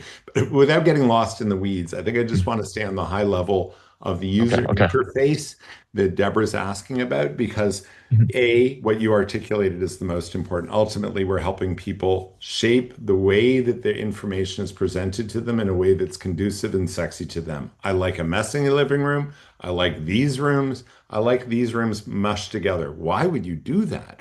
Well, you'll learn why this is the ontology or you're different and that works for you. I'm not going to prescribe it to people. Ultimately, we want to create that flexibility, Great. even teach them new forms of graphical interface. I've had friends talk about these dynamic versions, or it's a wild future for how we represent ourselves and our data to ourselves. Our magic mirror is like literally the witch going to the evil queen going to the thing and being like, "Oh man, I'm looking pretty not so good." That's hard to see it first, Mhm. right? So but then you have this option to say, "I'm seeing my future self." Oh, and I'm seeing the journey from where I am and the behaviors that I hear about as different options to my future self. And I'm choosing this journey. Show me a video of how I go from here to there, this Mhm. way, that way.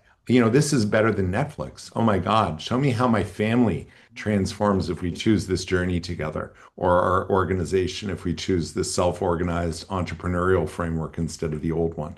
Wow, okay, this is a much more fun journey to the And end that I can imagine. absolutely. And building upon that as well is that a huge benefit of having it be AI focused and AI first, and especially not just with language models, but also with imagery, audio, videos as those things as well develop.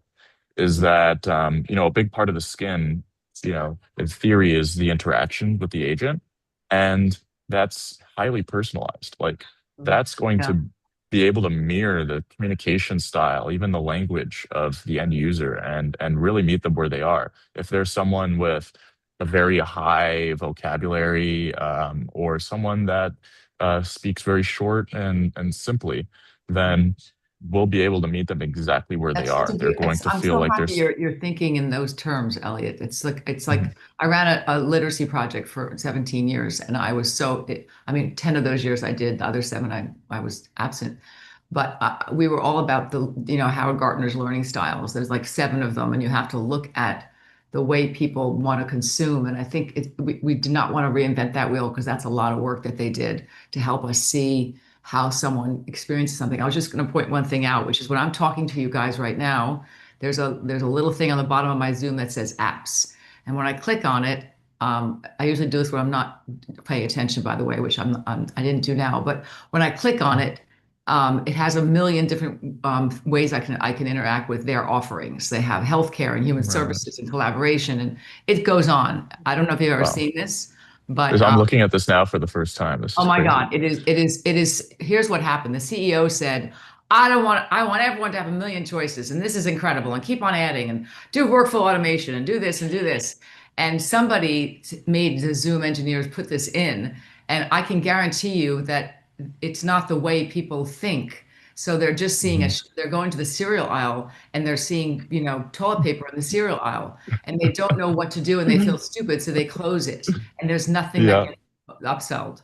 So I think this is billions of people using this app. They're familiar with this. They're probably not doing it. And it's a great lesson in like, we have to be a strong kind of core organization that can make and this is where it's going to be interesting, some heavy decisions for people's experience while giving them an absolute freedom. But without structure, they don't feel Mhm. freedom. And there's no Mhm. structure in this. And that's sort of our responsibility is to say, yeah, everyone love each other, do what you want. Like, yes, and we are the Mhm. parents, and we're going to give you the backyard to Yeah, have some. well, we're going to give you a very simple house to start with, right? Mhm. It's like Sims. And you start with Mhm. this simple house, but unlike going into Sims Cold or with your Jackass, man, you might do it with your Jackass friends.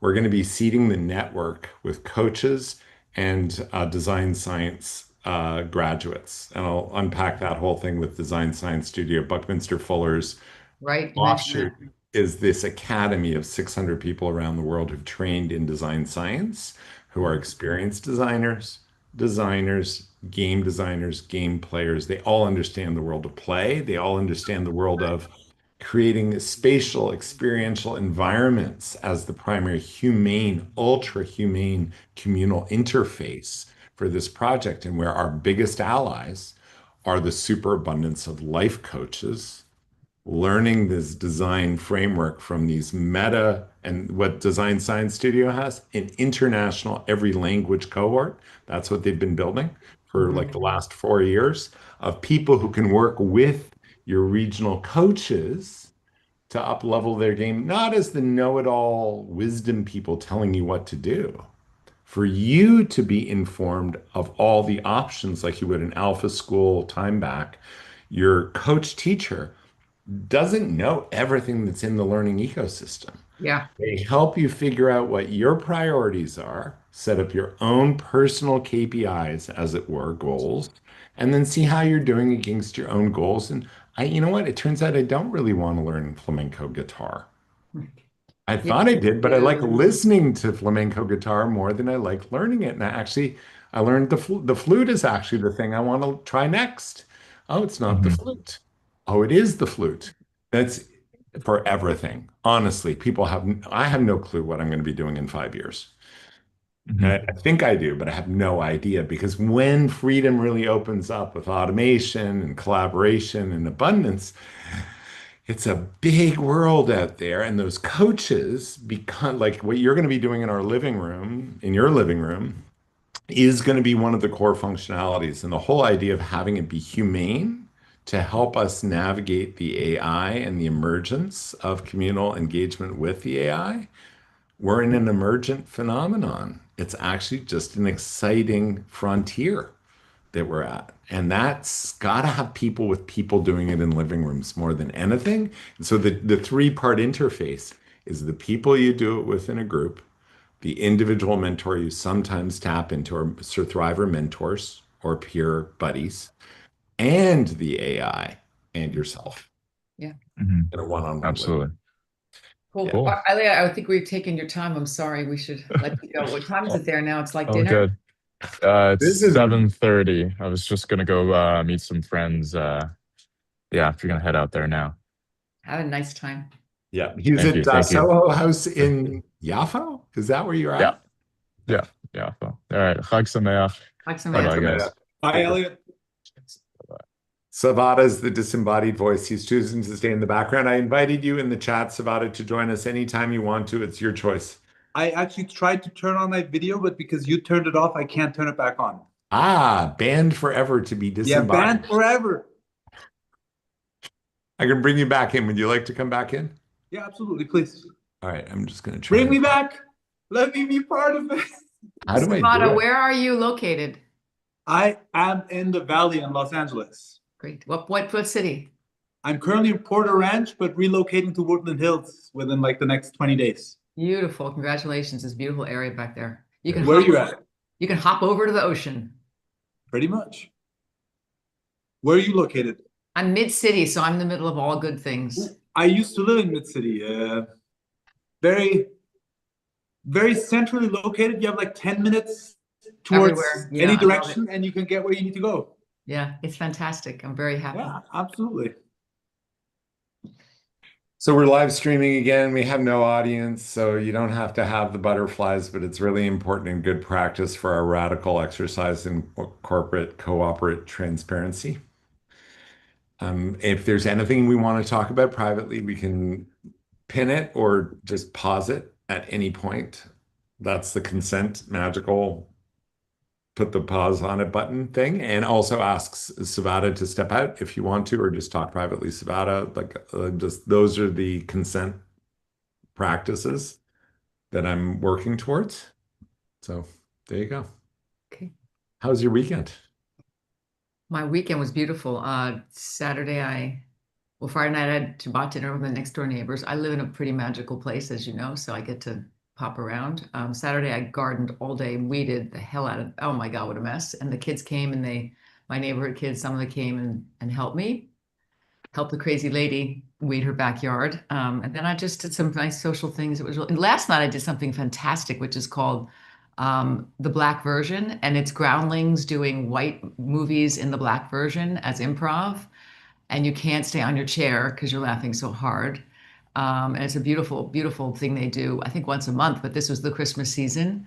And they're so talented and so funny and so outrageous and give you space to feel all the feelies with regard to how ridiculous the gaps have been in our culture. And they build it back so quick and they make you embarrassed to be anything but in that room. Like you should be in that room all day long. It was a really great show. So yeah, and I'm working on a co-working space just once a week, Wednesday nights starting at the end of January to do a game night in somebody else's space besides all the homes I've been using. So I'm trying to work out the details of that. So it's been fun. Good, good, good, good. Yeah, I already described my weekend, but it was good. Good time with Oni. Weekend spilled into Monday because I didn't get my time with Oni till yesterday.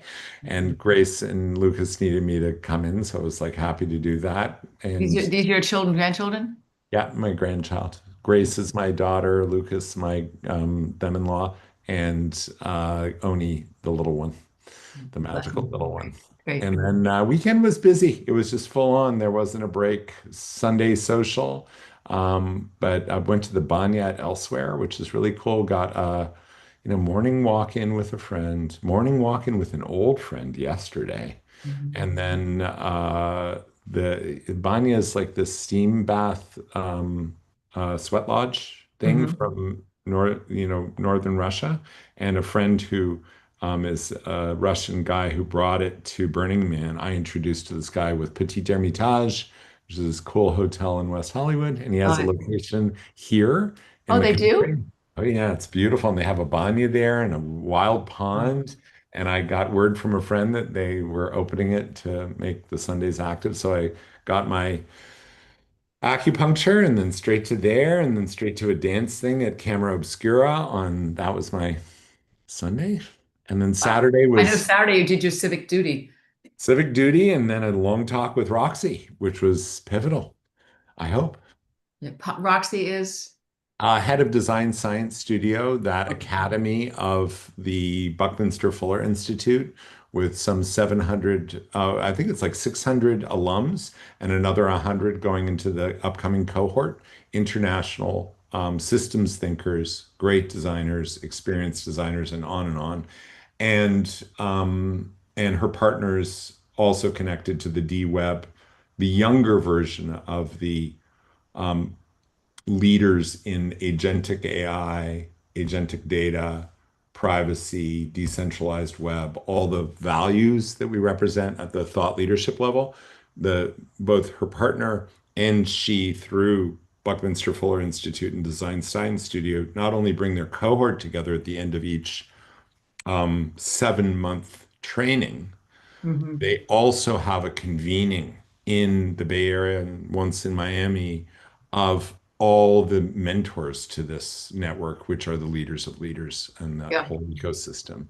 So, if we're talking about being able to plug into an X-Men academy that's highly aligned at the highest level and international, that's it. Yeah. You mean we've got your experience designing people who do like the Yeah. hosting. There's the coaches who will be more handle smaller groups as clients and as volunteers, mentors and AA leaders who migrate to more Ikigai type frameworks. But then there's the design science people who in each region, in each key city, cultural hub, are masters of weaving and holding the imaginary cell vibration of systems thinking and not dualistic thinking. And these are very sophisticated next level players. And, if we're building this with the DNA implicitly of the people who are both left brain, right brain, multidisciplinary, and own their entrepreneurial stack, like you and Elliot or Christina in this thing. But then there's the systems thinkers, Buckminster Fuller's avatars in this generation, who are the some of the most important people to doing this right. Great. Wow. Tell me more. I'm just still amazed that we just learned today that you have a background in learning science and literacy. Oh yeah, that was a big chunk of my transition from being a performer to being a activist. It happened very quickly.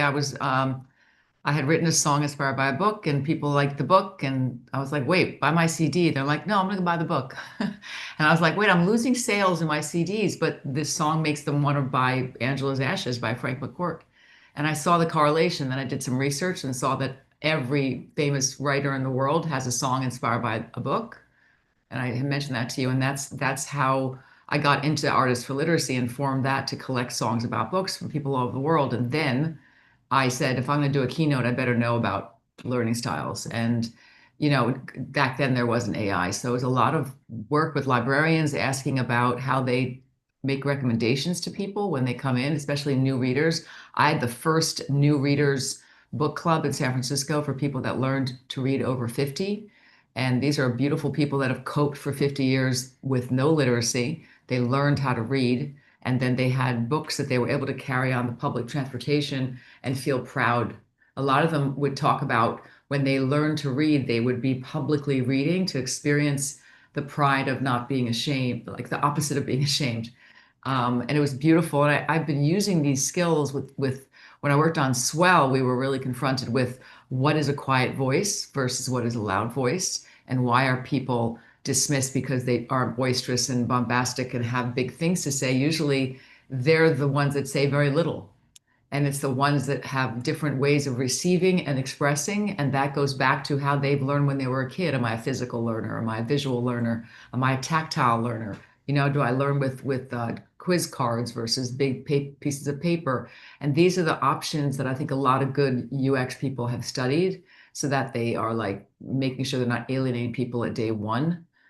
With a swear that says write who you are. Like I don't really write, so I'm not going to use it. Like you can't believe how amazingly easy it is to alienate somebody. So yeah, it's part of my bag of tricks, but I definitely I just been engaging with this guy in Australia who's a facilitator, and his work is so beautiful, and he reminds me of somebody who has done it for so many 10,000 hours plus that he's like he just exudes this understanding. There's a room of people. There's something here. There's an opportunity here, and and it's physical or not physical, but he's very action oriented. He's very like assessing it on the dime. Okay, here's what we need to do right now, and he pulls it out and he does it.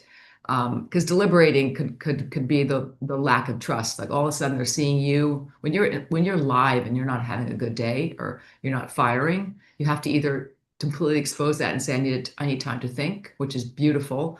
But if you stumble, people there's a shift of trust and there's a shift of like who's leading me, and it's a death if you don't take that moment to express either a need or you fumble and pretend you know. And he's somebody I've watched in his videos, and I'm like, you know, he knows what he's doing. He's a feel good guy that feels all the time and knows how to make other people feel good. So it's been fun What's to. his name again? His name is Mark. Just send it to my sister.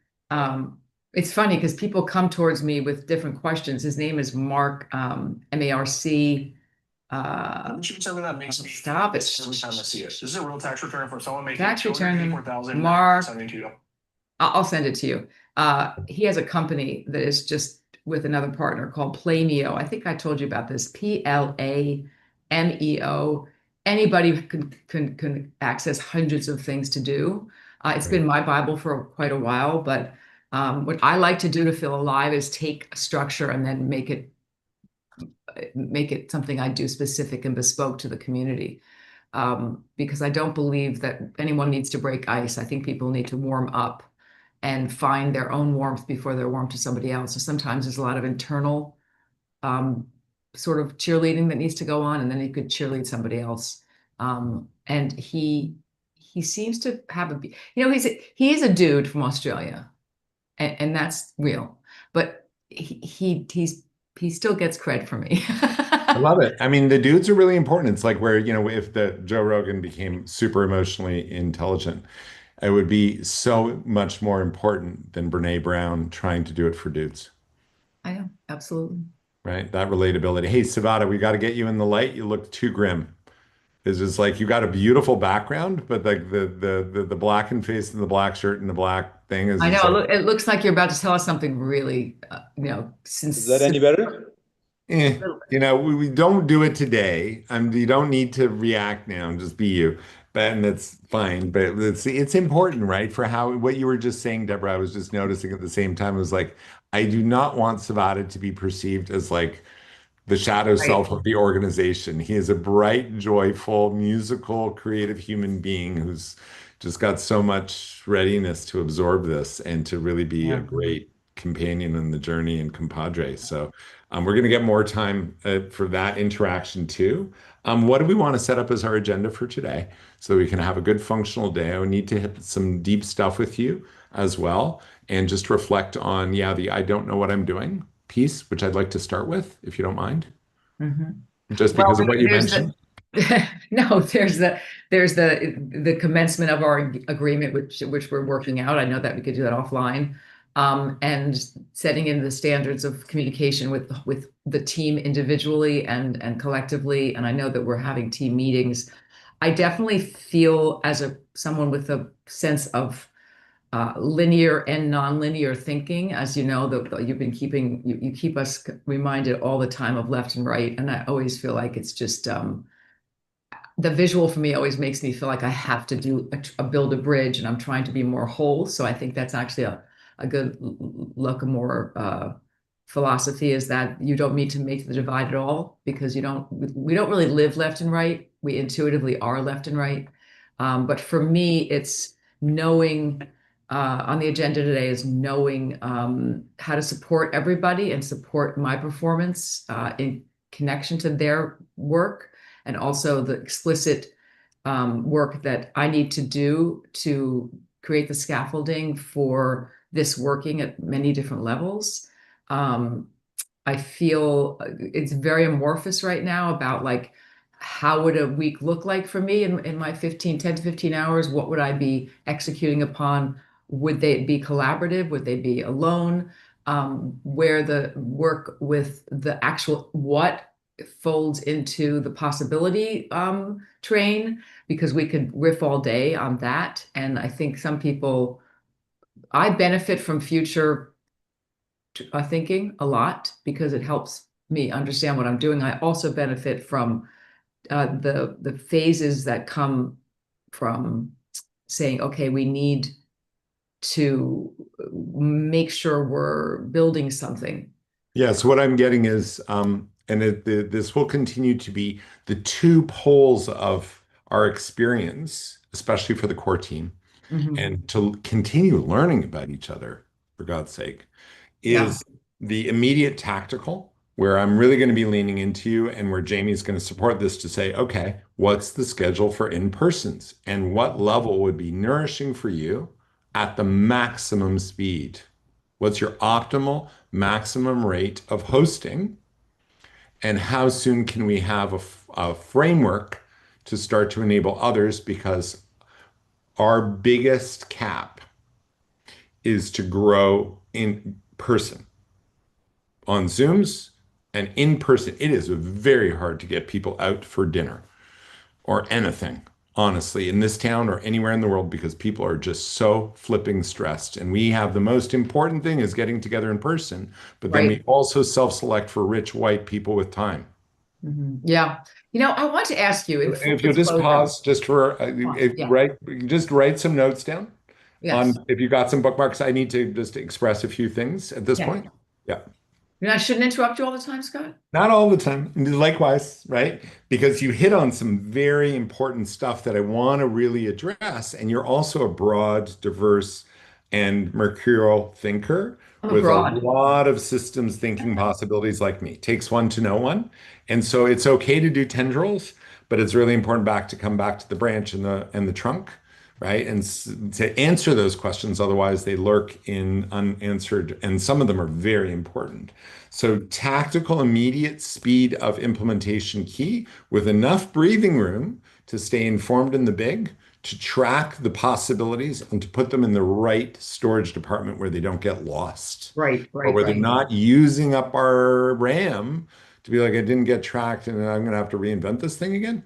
And it's okay if we do, but they need to get tracked and we need to also have a way to say, oh, that's actually redundant or a slight refinement, right? Otherwise, it can get haywire. So it's both and it's the bigger scope. Like I've said, and I will say many times, it's very important for me in the purpose that I see in the potential, right? The kids from the future timeline, my own grandson, are in so many ways very softly screaming, why are you distracted and doubting what you're doing? Why are you not doing the ultimate force multiplier move in your day with your team? Why are you hesitating to speak your truth about what it is?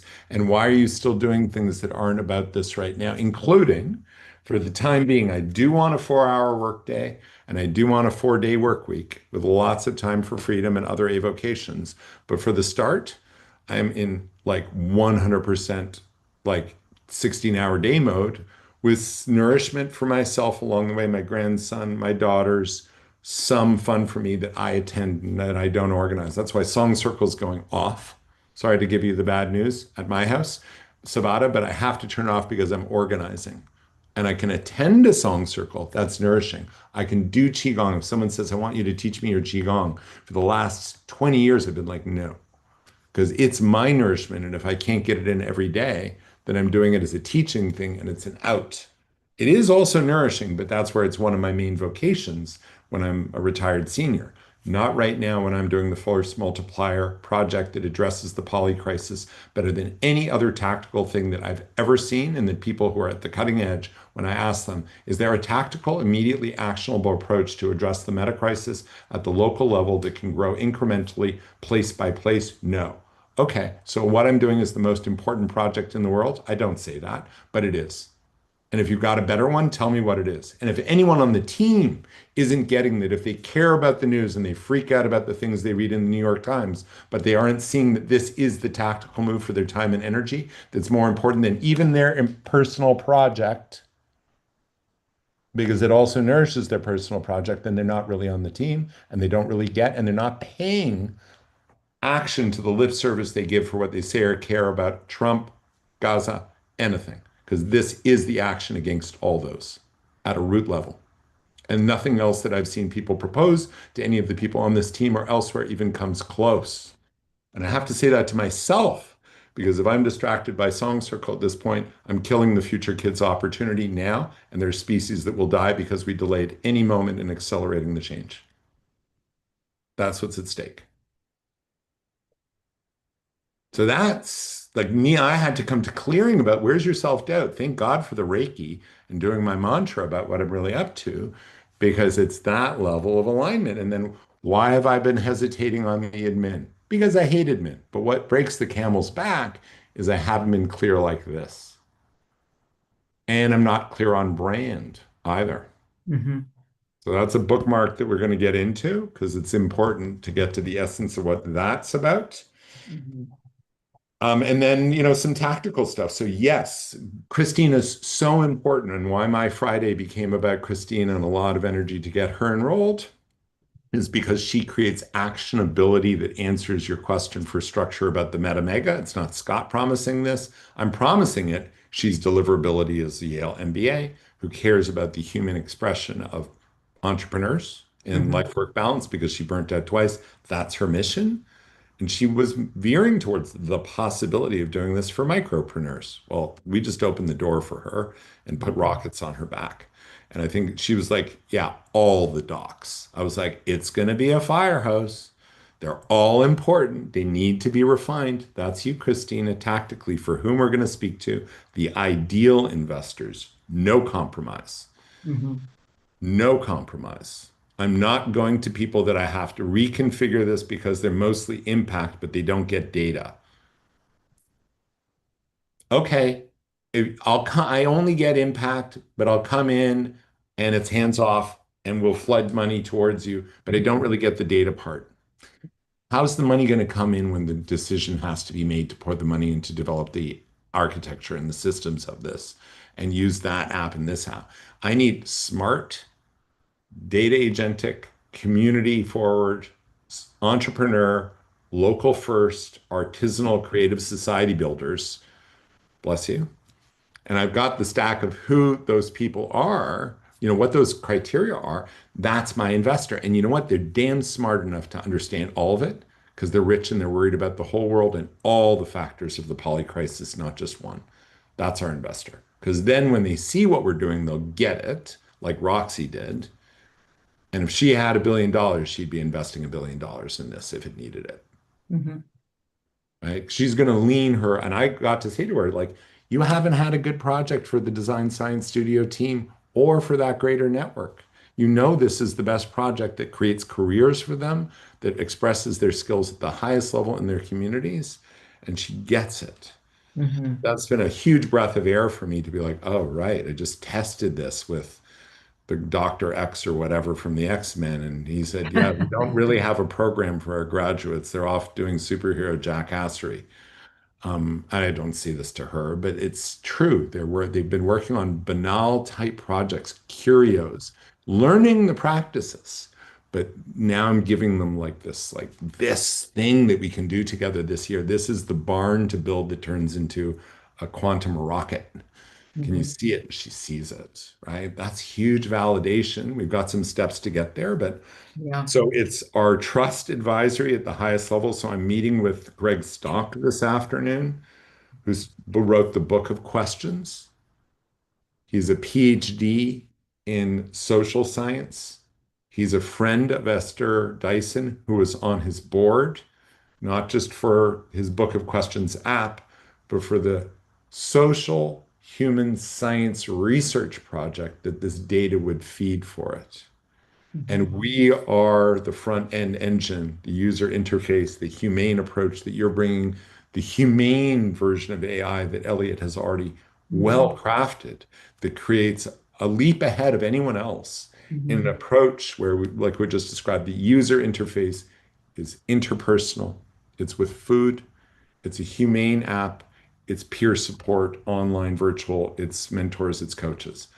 It's AA times 1,000 and not in a damn sterile church and minimalist stoic. It's it with put some candles out.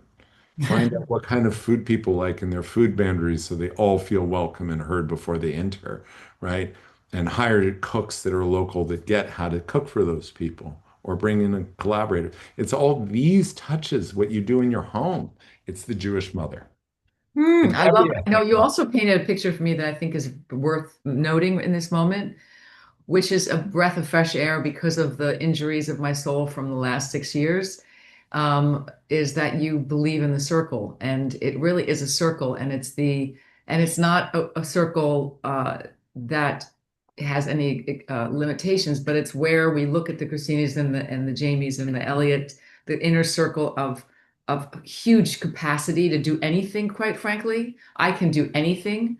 It's a matter of having that sense of flow where I feel completely um, ignited to show up in a way that I wasn't asked to.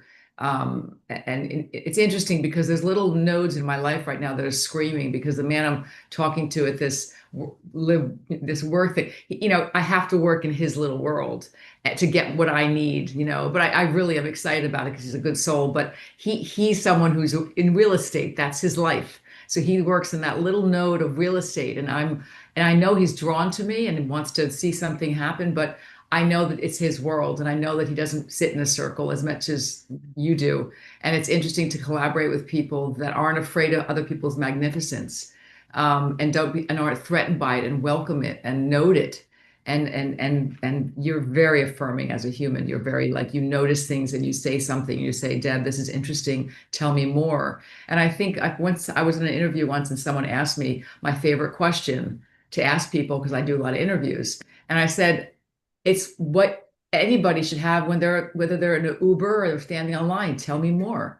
Like if someone says something to you that's really aggravating and it feels like crap and you don't agree with it, you say, tell me more. And then they have to go into their heart space and not their data space.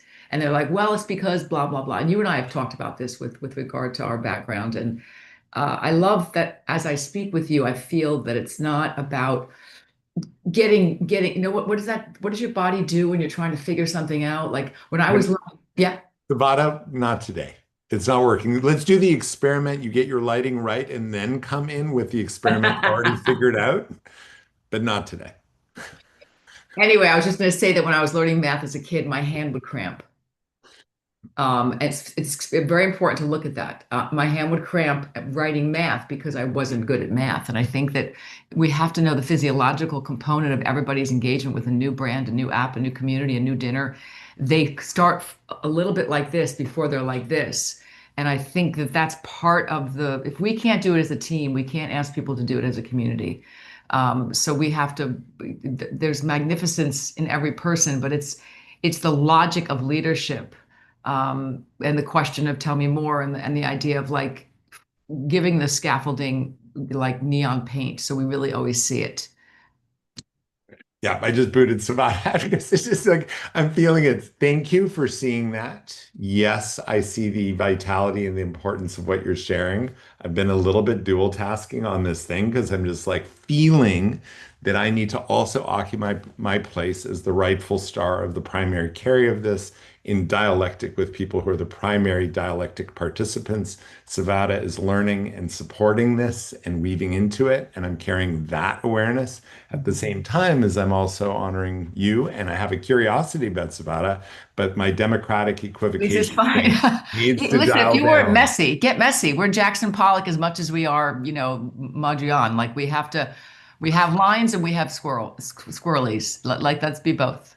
And that what's come up in our conversation through the weekend was I heard you sharing, and we're going to get a little bit personal, like because I think it's very relatable what I went through this weekend, what your comments were like, like I need to know that this is secure and safe from what I just came through and in where I'm in my life, in my house, right?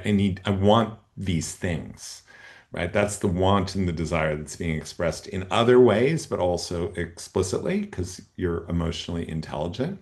And I share that, right? I'm in that same vulnerability and I have my fingers singed and my soul singed from previous entrepreneurship. And I literally have had to write out what those things are Mm, that I have doubts about. Oh, this is another team that's just sycophantic and doing it for the money.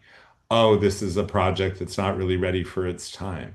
Oh, no one's really going to get this. And then the counterpoints, right, as provoked or prompted by my young 33-year-old Reiki pipsqueak bright thing who has no context of all this, but she's a clear channel yeah. enough for me to get Reiki and for her to generate just do this 369 reflection, Scott, repeat your mantra, right? Your vision of what you want to create, a shorthand for it, get in the embodied feeling of it. As stuff arises, write it out and write the counterpoint of what's true right now. And what's true is I've never been with a more aligned team to the point that there's their own entrepreneurial dreams and expressions, at least in their current form, highly refined for Christina, you, and Elliot, highly align with moving into the flow of this and can easily spin their own expressions. That the reason to wait is I hate admin. So the straw that breaks the camel back is that I also don't have the brand name clear that I should be signing the contracts with. It's also true. I have the self-dead thing I need to work through. And I need to get the IP thing thought through more Yeah. before we sign these things. Yeah. And Elliot took the time to articulate in the conversation we had previously and to think through, oh, it could be this way where it's a license agreement. It could be this way where it's an exchange of shares. It could be this way where it's open source, like Linux, and you own your Red Hat. And it's not even a contract. We're each obliged contractually to contribute what we learn to the open source. Right. And that there's some clarity, probably just like this, where it's like, I don't want for Eden or Locomore to own the corporate institutional business of this or to own a separate branded version of this that Yeah. you're doing with the front end of the human experience part. I want the safe data community sangha of, what this thing is at the local community level. That's the part that matters to me. And then these communities of shared purpose, affinity, or interest, the enterprise level where the big money will be. If you want to do that, that's yours, right? If you want to do it with partners like large place-based institutions and be the one who creates a cohort of practitioners, yeah, I don't need to own that business. I'd like for it to contribute to the mothership of what we're creating together, but that can be voluntary too, right? But we need to work that out so our expectations are clear. I think at a very intuitive soul level, I just have no worries Do because you I have know that a number cruncher accountant dude that helps you with the admin brain stuff so you can protect the Locomore Eden vibe? that's going to be Daniel Gorlick, who's coming on an equity Oh, you told me basis. that. That's wonderful. And so he's going to be adaptive, and this is going to be a creative challenge for him that he savors. New kind of business, new kind of way of structuring it, experimental financial consequences of the point system, the incentive, the tokenization. It's just a good, sound Silicon Valley VC model type who's also sees the sickness of the system and is Hmm. clever enough to make this a passion I'm project. so happy you used that word. So those are all factors of what's at play. I think we're going to have a good provisional and simple contract that will leave us enough room to just like scrappable at any point. Let's reconfigure it.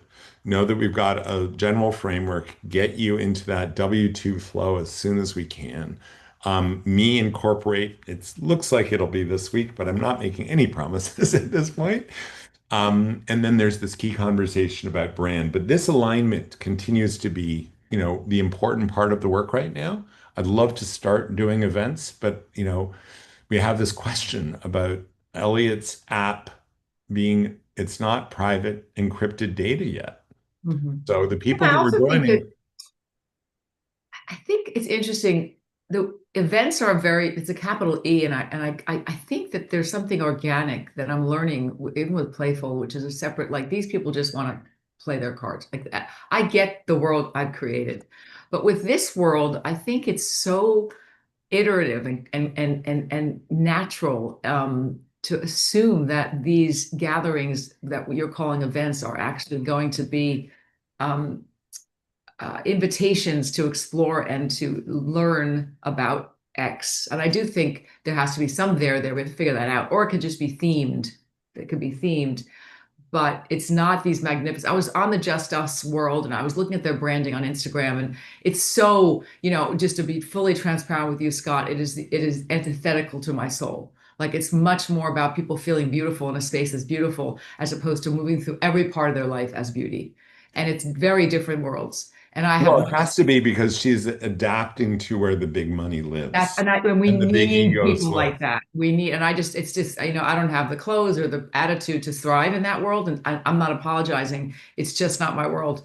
But I also respect and have known, I used to have events for artists literacy, and it was very interesting to have these gala things that were, were hard to stomach because I just wanted to sit in a circle of people and read.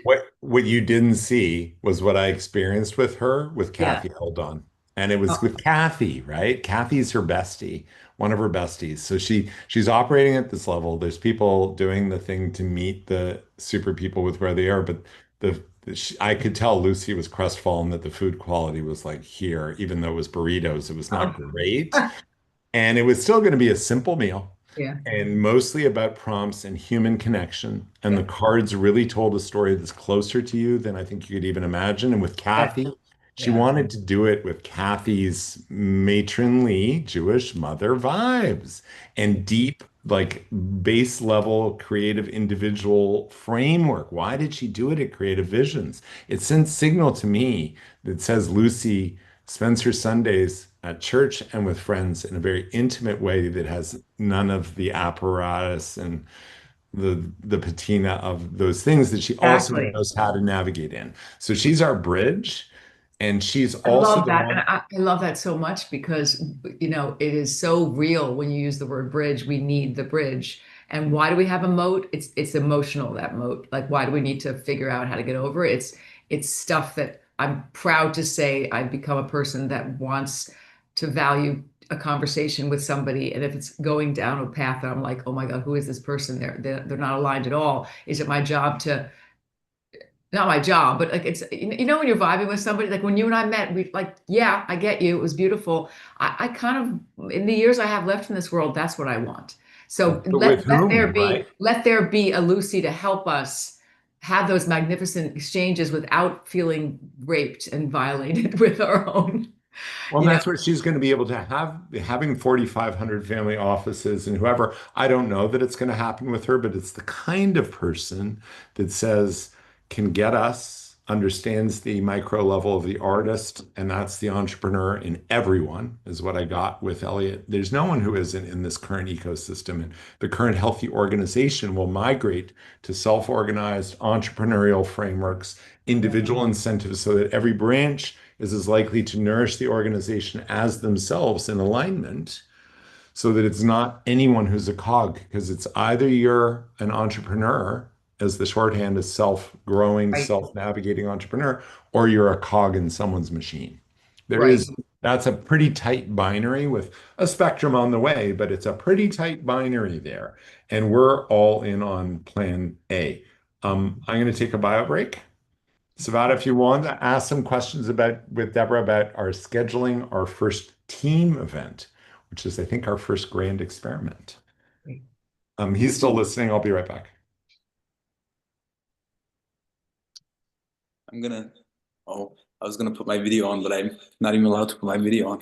No, put it on. Put it on. I want to see your face. You can I can't. It's disabled. Oh shit. Okay. It's okay. Yeah, so I had said to you that shame. I'm sorry your face was not there, but I know it's beautiful. I said to you in the thingamajigger, Sabata. I did read your message. I put it in the spreadsheet comparing it to where everybody else Oh, I'm is. looking at it right now. Calendar. Here we go. Oh, that was the calendar about today. No, you put what did you send me? And I'm what gonna add Savada. I'm just gonna go get some water for myself water? You too. want some water? I'm gonna go get some water. There we go. You're back. Only available January 5th to 12th most weeks. Video. And then I can do this other thing too and make you co-host so you can just hop in and out yourself. Done. Scott, thank you for your most. Oh, that was me. So you said you sent a schedule, Savata, so I know where was it? No, I didn't send a schedule. I'm waiting for everyone to give me what you gave me before we can actually figure out when we're meeting. Okay. Absolutely. Okay. Perfect. Yeah, I'm definitely don't stress about me. I am very flexible, so don't worry about that. Even if it's in person, I need to be here, obviously. And the only time I'm traveling is the 16th through the 19th of January. I'll just be up. I'm speaking at an event in Berkeley. But other than that, I will be here. I believe in person is the route we want to go. Okay. That's As long as you bring your dimple, I'm there. I will be there. Good. And hopefully the lighting will be better over there than it is over here. Actually, your good lighting might now, be too. Savada. Sorry. Yeah. So don't worry about me as one of the complicated ones. Okay, I'm not complicated. Good to know. That's good to know. Thank you. Yeah. And so, what's really cool about our team, Deborah, and I know you appreciate this, most of us live in LA except for Elliot. So we're going to have a lot of in-person when we do all hands. It should be like, let's have a nice meal together and build the bonds and get human together. It's so rare to be able to do this in the contemporary paradigm. I'm more than happy to host in my little hovel here. Great. That'll make it easier for some folks than up here for others. Christina lives upstairs. Jamie lives up the hill on Saddle Peak. So it's kind of equidistant in some ways for her because you can just drop down into PCH from there. Maybe we'll meet at Kathy's sometime because she was so curious. I've been to her place 10 times. And because we were in circle sharing on Lucy's prompt, she was like, I need to learn more about you, Scott, for the first time. It was really interesting just to have the opportunity to have sharing in a space where I've been many times and remained invisible to Kathy, just because there wasn't the opportunity that Lucy engendered for everyone to really connect. So I'm just, I'm giving Lucy a little bit of praise here because the website doesn't accurately reflect her evinced priorities. It's interesting. Okay, so I still feel like two things I'm so grateful for is I'm almost at the point where I can say Jamie, run, Deborah, run. Set up your own freaking KPIs and goals, and together we'll set bounties that seem equitable and really juicy for hitting milestones that are exciting to you, as exciting as the project itself. And then I don't have to manage anyone. No, I get it. And that's good because And then asking yourself the question, what would I need to also start the academy to multiply adaptable versions of me? And please let me have a budget and time to map my network and find out what other networks exist of those people like me, because we're going to be growing with Deborah's. Do you know what I was also thinking about the design center of Buckmeister? I think that there's an opportunity there to lean into how they develop leaders there. I don't want to do this in the silo because there are so many versions of coaches these days and facilitators, and I've been in the soup for 30 years, and I'd like to drop into the culture a little more of who we are before we ever decide to circle up and connect to people and give them some juicy, lovely, like directives to go back and refine who they are anyway. You know, Well, we do it with them. We're doing this with everyone. I think that's, we're not doing it to them or upon them. right. It's so that in the first events, our friends are smart enough to apprehend the whole strategic possibility Mhm. and their role and agency in it and the witness of it. We're creating a movement as much as an enterprise, as much as a data co-op. And the movement is centered on a very humane thing that we're trying to get across. Can you see? We're going to expose very meta the way is the game of what we're doing. We need to do it like this. We're going to create data architecture that makes everyone feel as safe as possible with the smartest people who've been at this for the longest time, saying this is secure, this is robust. This is about the science of discovering how we do this well and what really works to do this both in the living rooms and with the data and with your personal mirror and with your teams and communities and family. We're figuring this out together. It is citizen science Yeah. where the observer and the subject and object are people. There's no microscope or macroscope that'll telescope that'll do this for us. There's no hadron collider, but you getting more nuanced about what's working for you. Yeah. You are the lens into the ultimate unit of action and scientific and citizen significance. It's you. It's you and listening to your community and the people with whom you work and relate and are neighbors with.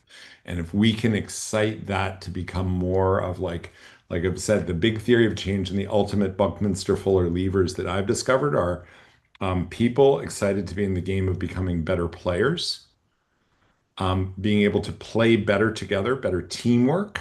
Those are the two primary levers. Everything else, the world gets better with those two, and including our game design. We Mhm. design the game together, we change the rules together to keep it exciting and dynamic and at the appropriate edge for each of us with the right player types. That's why the Ikigai Plus is very important to talk with Greg to be like, what? In the same way you went to learning science, to say, what's the best way to learn? And we're going to go to Joe Lehman, who's doing this great learning program for kids. We're going to say, can we adapt that for our lifelong learning future of Oh, work stuff beautiful. that we're doing? And Greg, can you help us with the best social science trackers to find out how to weight the data that comes out so we can reflect it? And the best UI people, can you help us experiment with what you've learned in UI to make it most relevant and adaptable to people?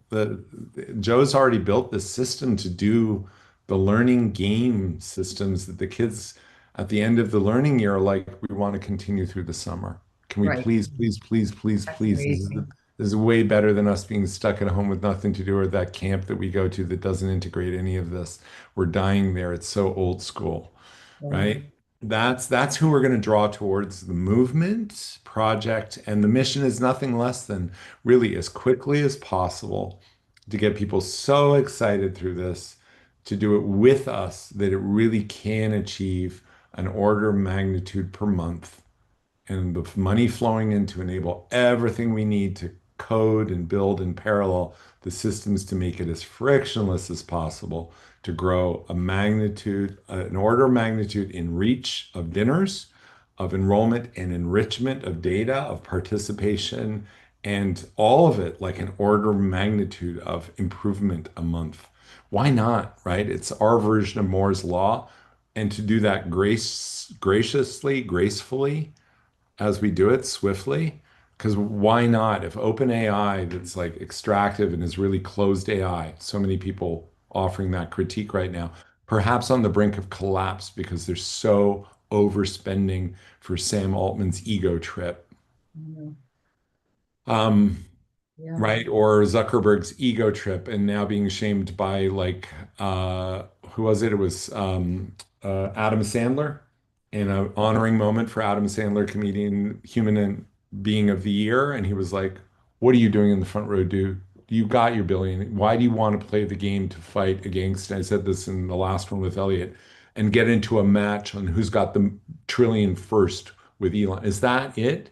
Hey, whatever, Rebecca Chan, your partner, can you just talk some sense into him? He literally has like single voting control over what happens with that corporation. And it could be the first publicly traded public benefit corp that takes the social graph, works with us, and helps people grow and stop the push ad model. Come on, you could be part of the revolution. Are you going to be Putin? Or are you going to be part of the transformation and open up WhatsApp so it works as well for us as Telegram and even better?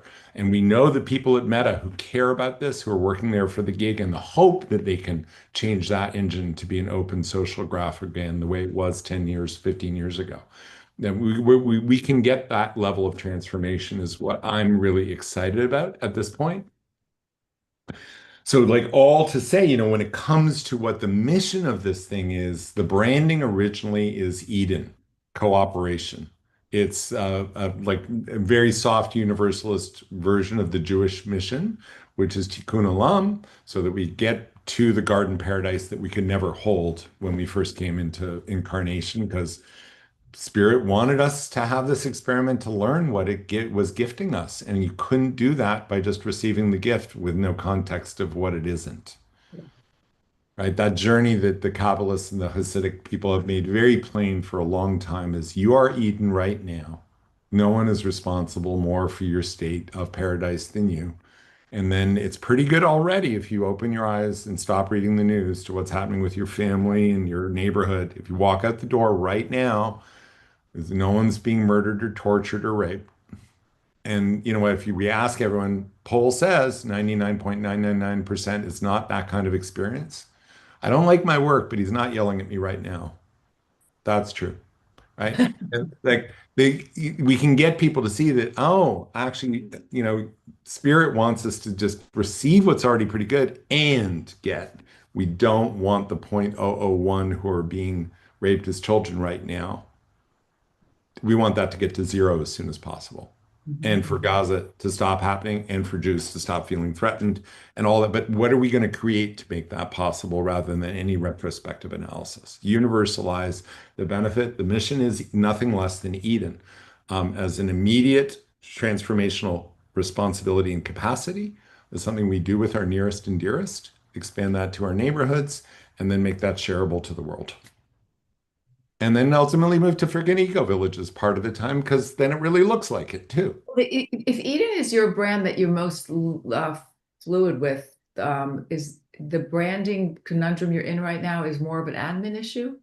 No, it's just a choice that I've come back round to that I've made previously, but in dissolving the self-doubt and getting to my essence and purpose. And the question is, well, it's going to appear to be religious. I've heard these voices like, oh, it's going to be too Jewishy, or it's going to be too Abrahamic, or it's too, and it's like, no, no, no. I'm a universalist. It stands in for a humanist vision, for an atheist as much as it does for a religious person. That's our intention, right? That's our intention. So that's what it can hold. And it's a word that's understood in every language of the world and that little girls can get to. And do you feel like this is the bump, not bump, but the movement you're in right now to get to that place of proclaiming? Would it replace the Locomore identity? I love that. I have to tell you something. I feel when it comes out of your mouth, it comes with the roots of who you are. Locomore sounds very tech driven. And I love how you just spoke. I want to bring something up because also it came to my mind, and I know there's been Harvard case analysis of this, but I want to bring it up in a most layperson's way. The Ice Bucket Challenge had many things about it that have always been to me. I've never truly examined this, but the Ice Bucket Challenge is an incredible, fast-paced success story. When I say fast-paced, I mean it didn't take a lot of any cleverness. It had accessibility, it had emotion, it had purpose, it had fun. Okay? Those are words that for me make up the invitation. And I think that we can do an ice bucket challenge visual for the team to say, is this part of ice bucket? Funny, it's ice seems so cold, but it also doesn't matter because the shock value of changing your temperature is exactly what you're trying to do with people.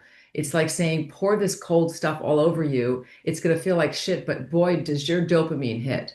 And it's real. What you got to see was people being real with an emotional reality. And what we're saying is in the experience is, look, if the magic works, when we get it right, or when we get it wrong and you felt uncomfortable and this was creepy or whatever, we want you to share it.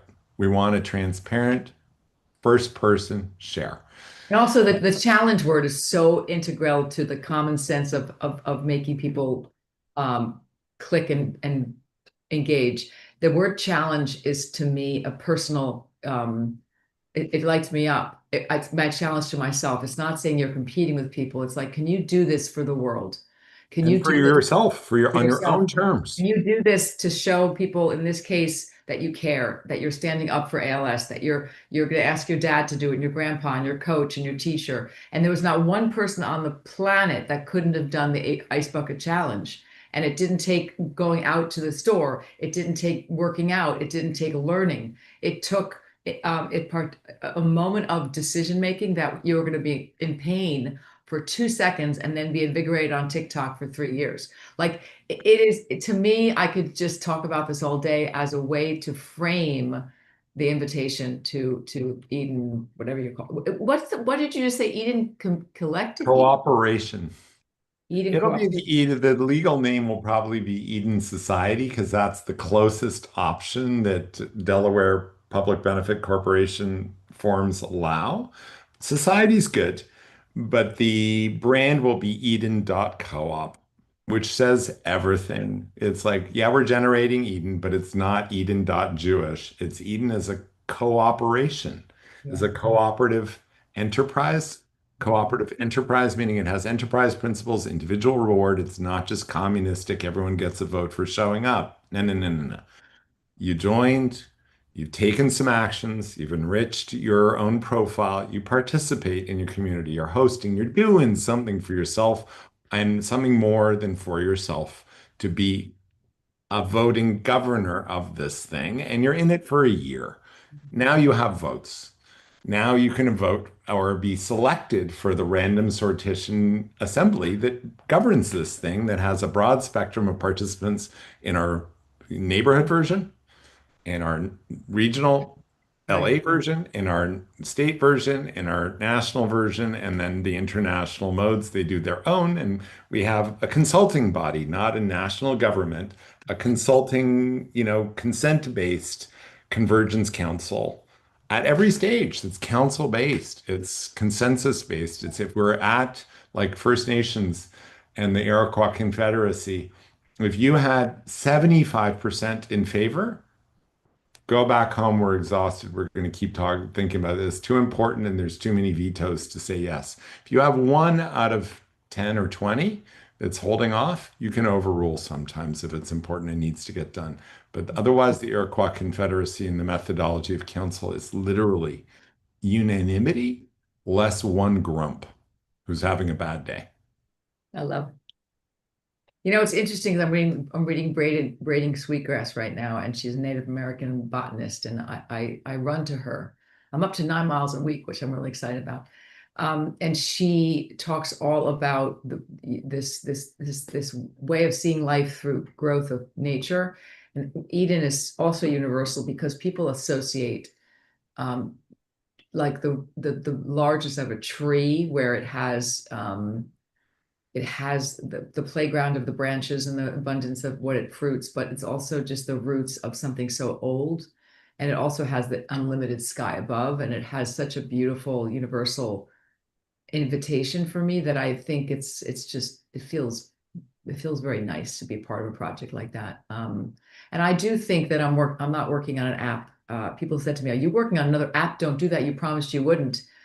And I said, you're right. And I don't think I can approach this that way for a lot of reasons. But even looking at Elliot's face, everything falls away because he's such a beautiful soul. And I think you can tell it. You can tell by his capacity and his Mm. visage, faces tell every story. So I'm very excited to have him as the leader of this digital aspect of it. And I was also thinking about how every organization could fit an Eden cooperative project into their community, whether it's by everyone being a part of the digital world of it, but also just inviting them to imagine what their place is in it is, which is goes back to the bucket challenge. It's like, you can step in right now. There's right now. Yeah. And I think Your it's organization can join this movement internally, like Google does. You get a half day a week to just work on your passion thing, your mission thing. yeah. And we're kind of saying that in terms of what Elliot will bring to organizations and his own is, oh, I'm going to learn how to do this new kind of um, spheric, holonic, flat organizing entrepreneurial system. And with the Lithuanian woman that I met at Hatch, this restructuring opportunity to be self-organized and entrepreneurial, where everyone is no longer a cog. So there's an opportunity, leaders, to migrate your organizations to be more thriving because your competitors will maybe do this and they're going to attract the young millennial and Gen Z and AI talent because they don't want to be cogs. And so if your competitors are non-cog, you better get non-cog too. And you know Yeah. what? Elliot's systems and your systems are going to be those institutional portals with the Lithuanian woman who are like wildly avatars of Maria Gambuta's female informed leadership that owns the best of hierarchical systems. Like systems and structures are great, but governance is council-based and consensual. Mhm. That humanizes this great thing that we've learned for 3,000 years of hierarchy, 5,000 years of hierarchy. We've learned some really good specialized stuff, but the specialists don't get to rule. It's really through the agency and the responsiveness to the whole stakeholder community, the forest through the mycelial to the environmental and the animals and the humans in it, that forms the whole Edenic ecosystem, and why systems thinking people are all like, it's bioregional, it's regenerative, it's whole systems. I'm like, yes, yes, yes, yes, please. And where Elliot, curiously, when I finally turned the voice version of the app and I sent my voice. I did round one was sitting on Sunday a week ago to go through it text based and text a voice to text and then text in. And then this week I did it where it was just voice to voice and it was Elliot's voice that came Oh, back. And I'm like, I like this voice so much better than any of the OpenAI voice options. Whose voice is this? And I was like, oh, it's Elliot.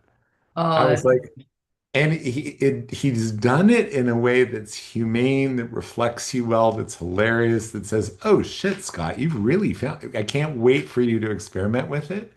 And then with the idea that you could choose your best friend and have your three best friends all homogenized oh in there, wow. whatever, or yourself to yourself. But just to say, he is so humane in the way he lives and universalist and very Jewish too Mhm. like you are, like I am. Look at who we've got attracted here. It's very interesting. And then our non-Jews also very humane, very balanced, very right and left brain, very emotionally intelligent, structurally capable, excellent at what they do.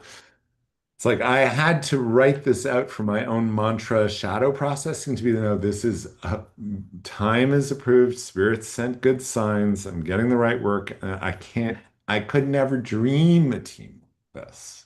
I didn't even know this was possible. I could Mm, almost cry right now because it's just yeah. like that. Yeah. It feels like such deep relief that I'm not having to carry anything. Everyone's just going to be lit doing their thing in this. Yeah. And we're almost at the point now where we can each become attractors to enrolling other great Mhm. partners to this thing, that we're doing it with you, right? It becomes that thing. And then when you share, maybe your ice bucket isn't that shock. It's like, I'm willing to be vulnerable. I was just vulnerable. I know I didn't have to share this, but now I see there's something really important that I could add at the front of that to share it and invite my friends very movingly Mhm. that the action is come to one of these and do something like this yourself. Mhm. and Mhm. understand what we're doing here is really like different than anything that you've been a part of, Oh my right? God. You know, being very careful on social media right now to not I'm writing Substacks to help me,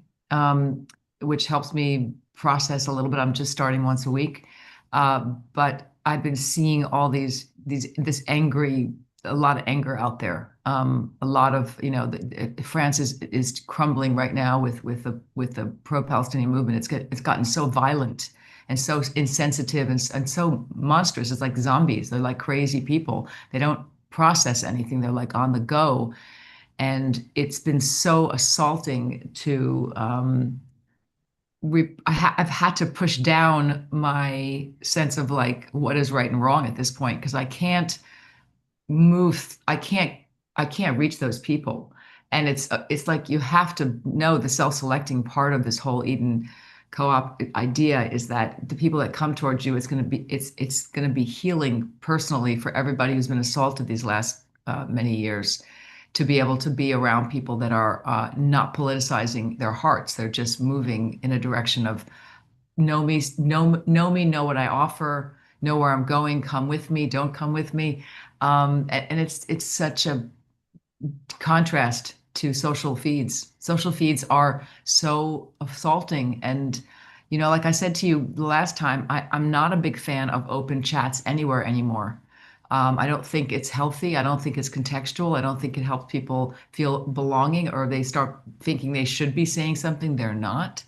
And I think that's a big core problem that is just solved by turning it off.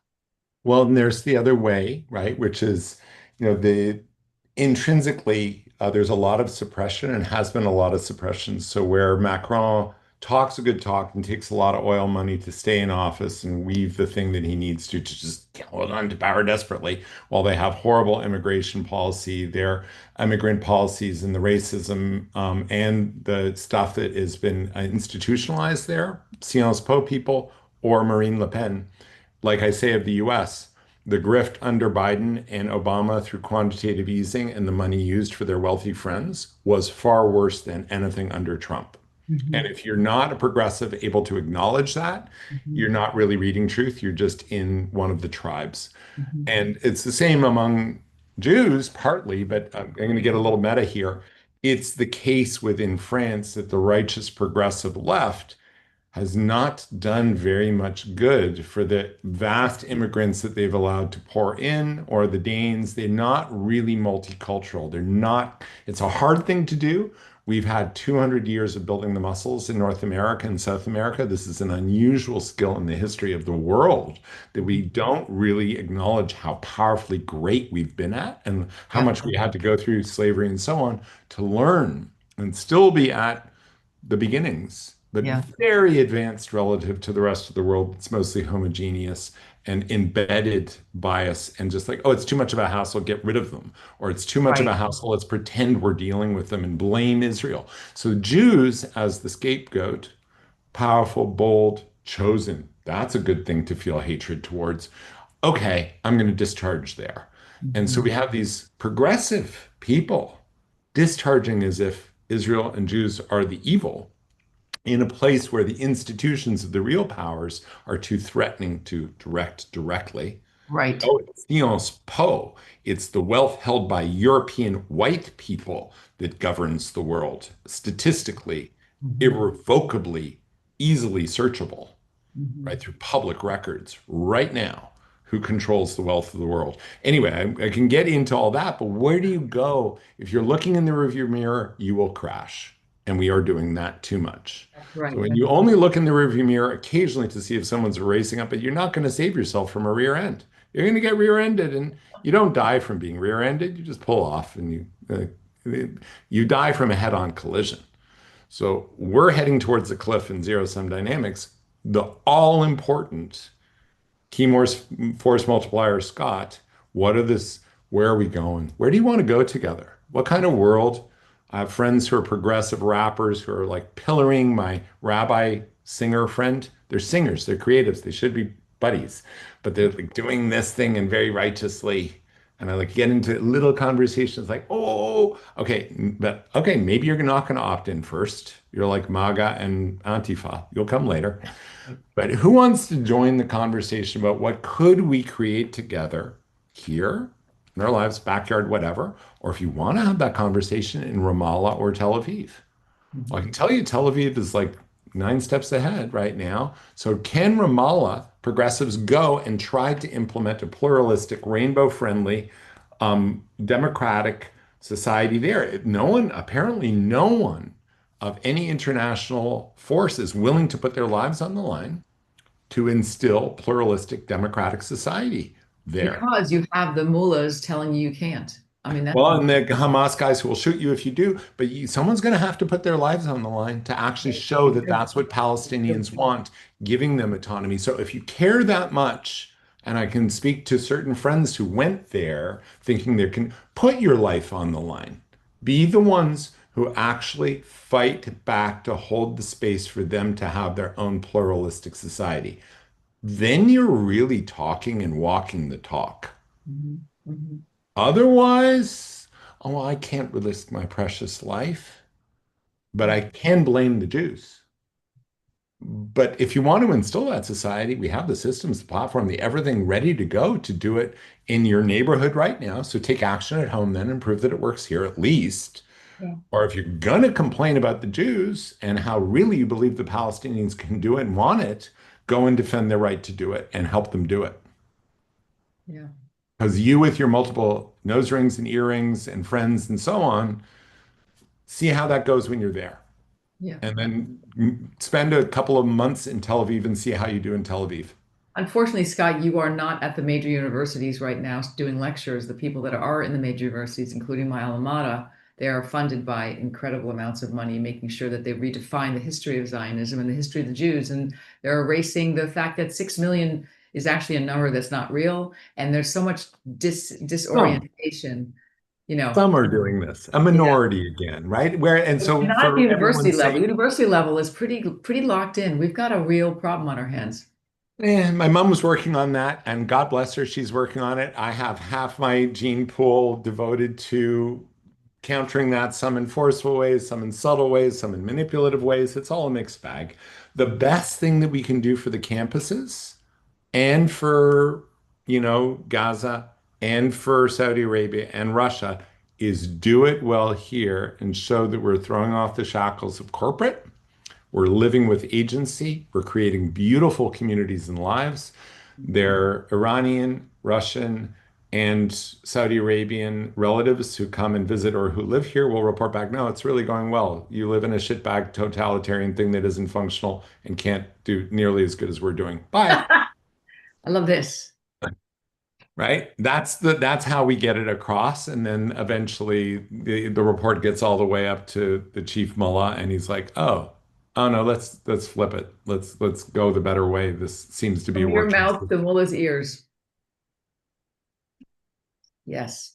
Okay. Anyway, those are the fancy thoughts of the No, day. no, the fancy thoughts this is good. I'm feeling very open-ended in terms of schedule. Savannah knows my schedule. I feel every time I speak with you, I'm getting to understand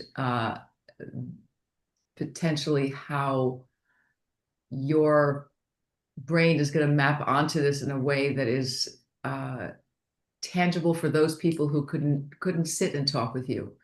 I had a friend and I was showing her our video, and she wasn't able to follow. And it's responsibility for me to know that that's my responsibility as a learning style specialist to know how we package, quite frankly, your brilliance, your magnificence, your vision. I'm not making you into I mean, you're the head of this, you're the guru, you're the guy that figured it out. And we are all in the circle, sort of feeding off each other's specificities. But I'm always going to come back to you and say who didn't get it, because that's my job. And it's not, I said to somebody, this is self-filtering for now. It has to be self-filtering. We can't respond to every single person's confusion. We have to pay attention to the systems in their head that cause that confusion. And that's what I report back to you, not the person, not what they don't have and do have. It's the moment when they had an aha, that's the moment we can celebrate. That's it. And once they have the aha, then we have an explainer they might be willing to look at that takes them adaptively, ideally, to the next vision of, oh, and then another aha for how their joyful action and awakening relates to, oh, I see how my other friend is doing it. Ice bucket's super simple. You get the shock and then direct it to Yes. ALS. It's very binary, and I get it. There's this version where we're focused on personal magical experiences. We're focused on trying to get as many systems people in because they'll be like, oh, I've been thinking about the meta crisis forever and I can't stop. And this is like, I finally feel like I know what we're doing, Yeah. right? Those people are super core. Our friends that we care about that can't grok it because they're still stuck on the binary and they hate Trump so much that they have this thing that they're going to have to get over, which is, oh, I've been a fool for being a sucker for the binary. It's the system, not the people. Oh, hate the game, not the player. Oh, but Yeah. it's embarrassing to be the fool. Yeah. And that's a hard thing to overcome if you're also not a practice systems thinker. And we're not designing for them first. They are the puppies and the kittens in our field. I would love to help the puppies and the kittens, but they will not be able to help us fix the No, system. that's exactly right. There's a video I came across on LinkedIn about what geometry is. I'm going to send it to you. My father was a physicist, and I grew up with the with an obvious understanding of why the apple falls and things like that. But I also saw his relationship to religion as a complete like, how do you explain your why do you believe in something you can't feel and see? Like, and that was beautiful because he was that guy. But the geometry explainer video it takes you to the mat because it's not understanding what geometry is from that video. It's being in awe afterwards. That's the responsibility for people to feel the awe and not necessarily have to put it to make sense, but to say, I'm feeling this. It looks like something that is rooted in ancient magnificence that really I want to be a part of. But thank you for not making me explain it back to you I because mean, in the end, we're doing experiential for the systems thinkers to get the, oh, we've got the level one for everyone and the magic for everyone. yeah. But we're getting them in the Lucy Rogers, the Roxys, the you, everyone on the team because they can grok literally. Jamie groks the whole thing. Daniel groks the whole thing. Benjamin groks the whole thing. Elliot groks the whole thing. Sabata groks the whole thing. And who am I leaving out? And yeah, I said Benjamin and Daniel. So it's just like, I think we've got like everyone can Christina, right? Everyone gets the whole of it. Who we bring in early, investors and allies and peers and so on, can grok the whole thing because then through their recommendation and friends at the ground level saying, just try this thing, right? In the end, what I was smiling and laughing about earlier, just 2 minutes ago or whatever, was in honor of Rob Reiner, who has made us laugh and me laugh as a kid, whether Archie or him felt like too much all the time. It was like cringe all in the family forever. That scene in Harry when Harry met Sally, which is the pivotal scene and is our branding archetype, is I'll have what she's having. Right, When exactly. you see your friend have a little orgasm in their life expression, you don't care what's in the kitchen or how they cook it. You just come on their recommendation and their evinced joy, Yeah, right? exactly. That's a great. That's what's going to get people to come in. The shock of propagating a video, 1 in 100 people did the ice bucket. Mhm, We're looking for everyone to do this in their way. mhm. And to then many I'll of take them 1 in 100, by the way. to 1 in 100 to share emotionally. I'm Yeah. hoping more than that, but like 1 in 10. That's the enrollment invitation engine is the I'll have what she's having phenomenon, right? If we can do that, then we're doing it the way that better than any kind of learning or propagandist videos. Your friend saying, no, freaking that video was real. That was me sharing for real, and you should try this. Mhm. Okay, I'm into it. All right, now well, let's see how it goes there, Scotty O. 3 months in. Whoa, that's pretty good, dude. You got the love of your life. You said you were going to do that and you did that and life's good and blah, blah, blah. Right? Oh my God, I will try what you're having. Right? That's our enrollment engine, getting in everyone's radar, and then ultimately that little blip, blip, blip turns into like a bright, sparkling little star on the radar, and you're like, oh, I don't have to. Oh, there's so many stars lighting up in that direction. Let me walk that way. Mhm. Beautiful, beautiful. All right, listen, I want to wish you well on your admin journey and keep it a small A and not a big A. That's all I say. Yeah, and these are the clicks that now instead of the breaking the camel's back is super strong and clear about where to go. The check-ins with my team are so important with our team for me to get the drop in on some core people. You and Elliot, most of all, for the decision to be locked on just going with Eden in this way. It'll be Eden Society Public Benefit Corp. That's going to be the brand across the board. I'm going to pull back from my bid on, and this is where it comes to the point. I gave thumbs up to try to buy locomore.com. I own locomore.org for 12 bucks a year, but locomore.com is owned by someone and it's a $3,400 offer countered back and forth on 2,400. If we're doing that brand, that would be worth it. But as it is, it's like, no, I don't need to spend that on that. I could buy all my kids a wonderful gift and just save money Sure. for the project, you know? Yeah. So, and I already owned Eden.coop, which it just says it.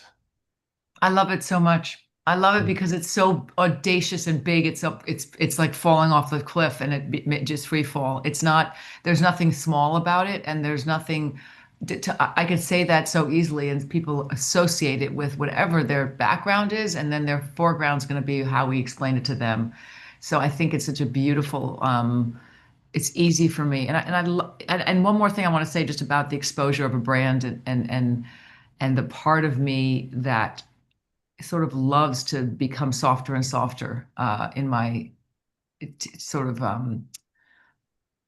like you said, the kittens and the puppies are always going to be there, but it's those roaring lions that have the debate in their tongues that they want to talk about stuff. I'm there with them and I'm looking at it, and this is just a personal thing for me because this chapter of my life is about bringing in all the wisdom I've had and all the stuff I've done, and then putting it gently in a little cup about this size, and then the whole rest of the table's open. For me, it's my humility. It's also my drive to be surprised and delighted for the rest of my life. And most of that has nothing to do with knowledge. It has to do with lived experience and living experiences. So I think this resonates with me as an invitation to others, but mostly to help me lay my head down at night and know that this is a project that has it's rooted in my personal abundance and also in my growth and in my uh, philosophy. I've always been this person. I've always been who I am. People laughed that I was this way when I was head safety when I was in second grade. You know, tall and ready to reach for other people who can't get there. Mm. And this feels good. I'm late for my therapy session. I didn't even realize it went overtime. I've gotta Scott go. tends to go overtime. Tell them that you were having Oh, this was worth the therapy, honey, like 100 times. Like this is it. Thank you so much in every way. I'm so excited to be working with you. Savada will drop in later. Sounds good. And yay. Just Vada, keep your dimple, please. It's for me. yay for sure. Very, very nice meeting you. I'll see you next time. Nice lighting. Look at that. Oh yeah, baby.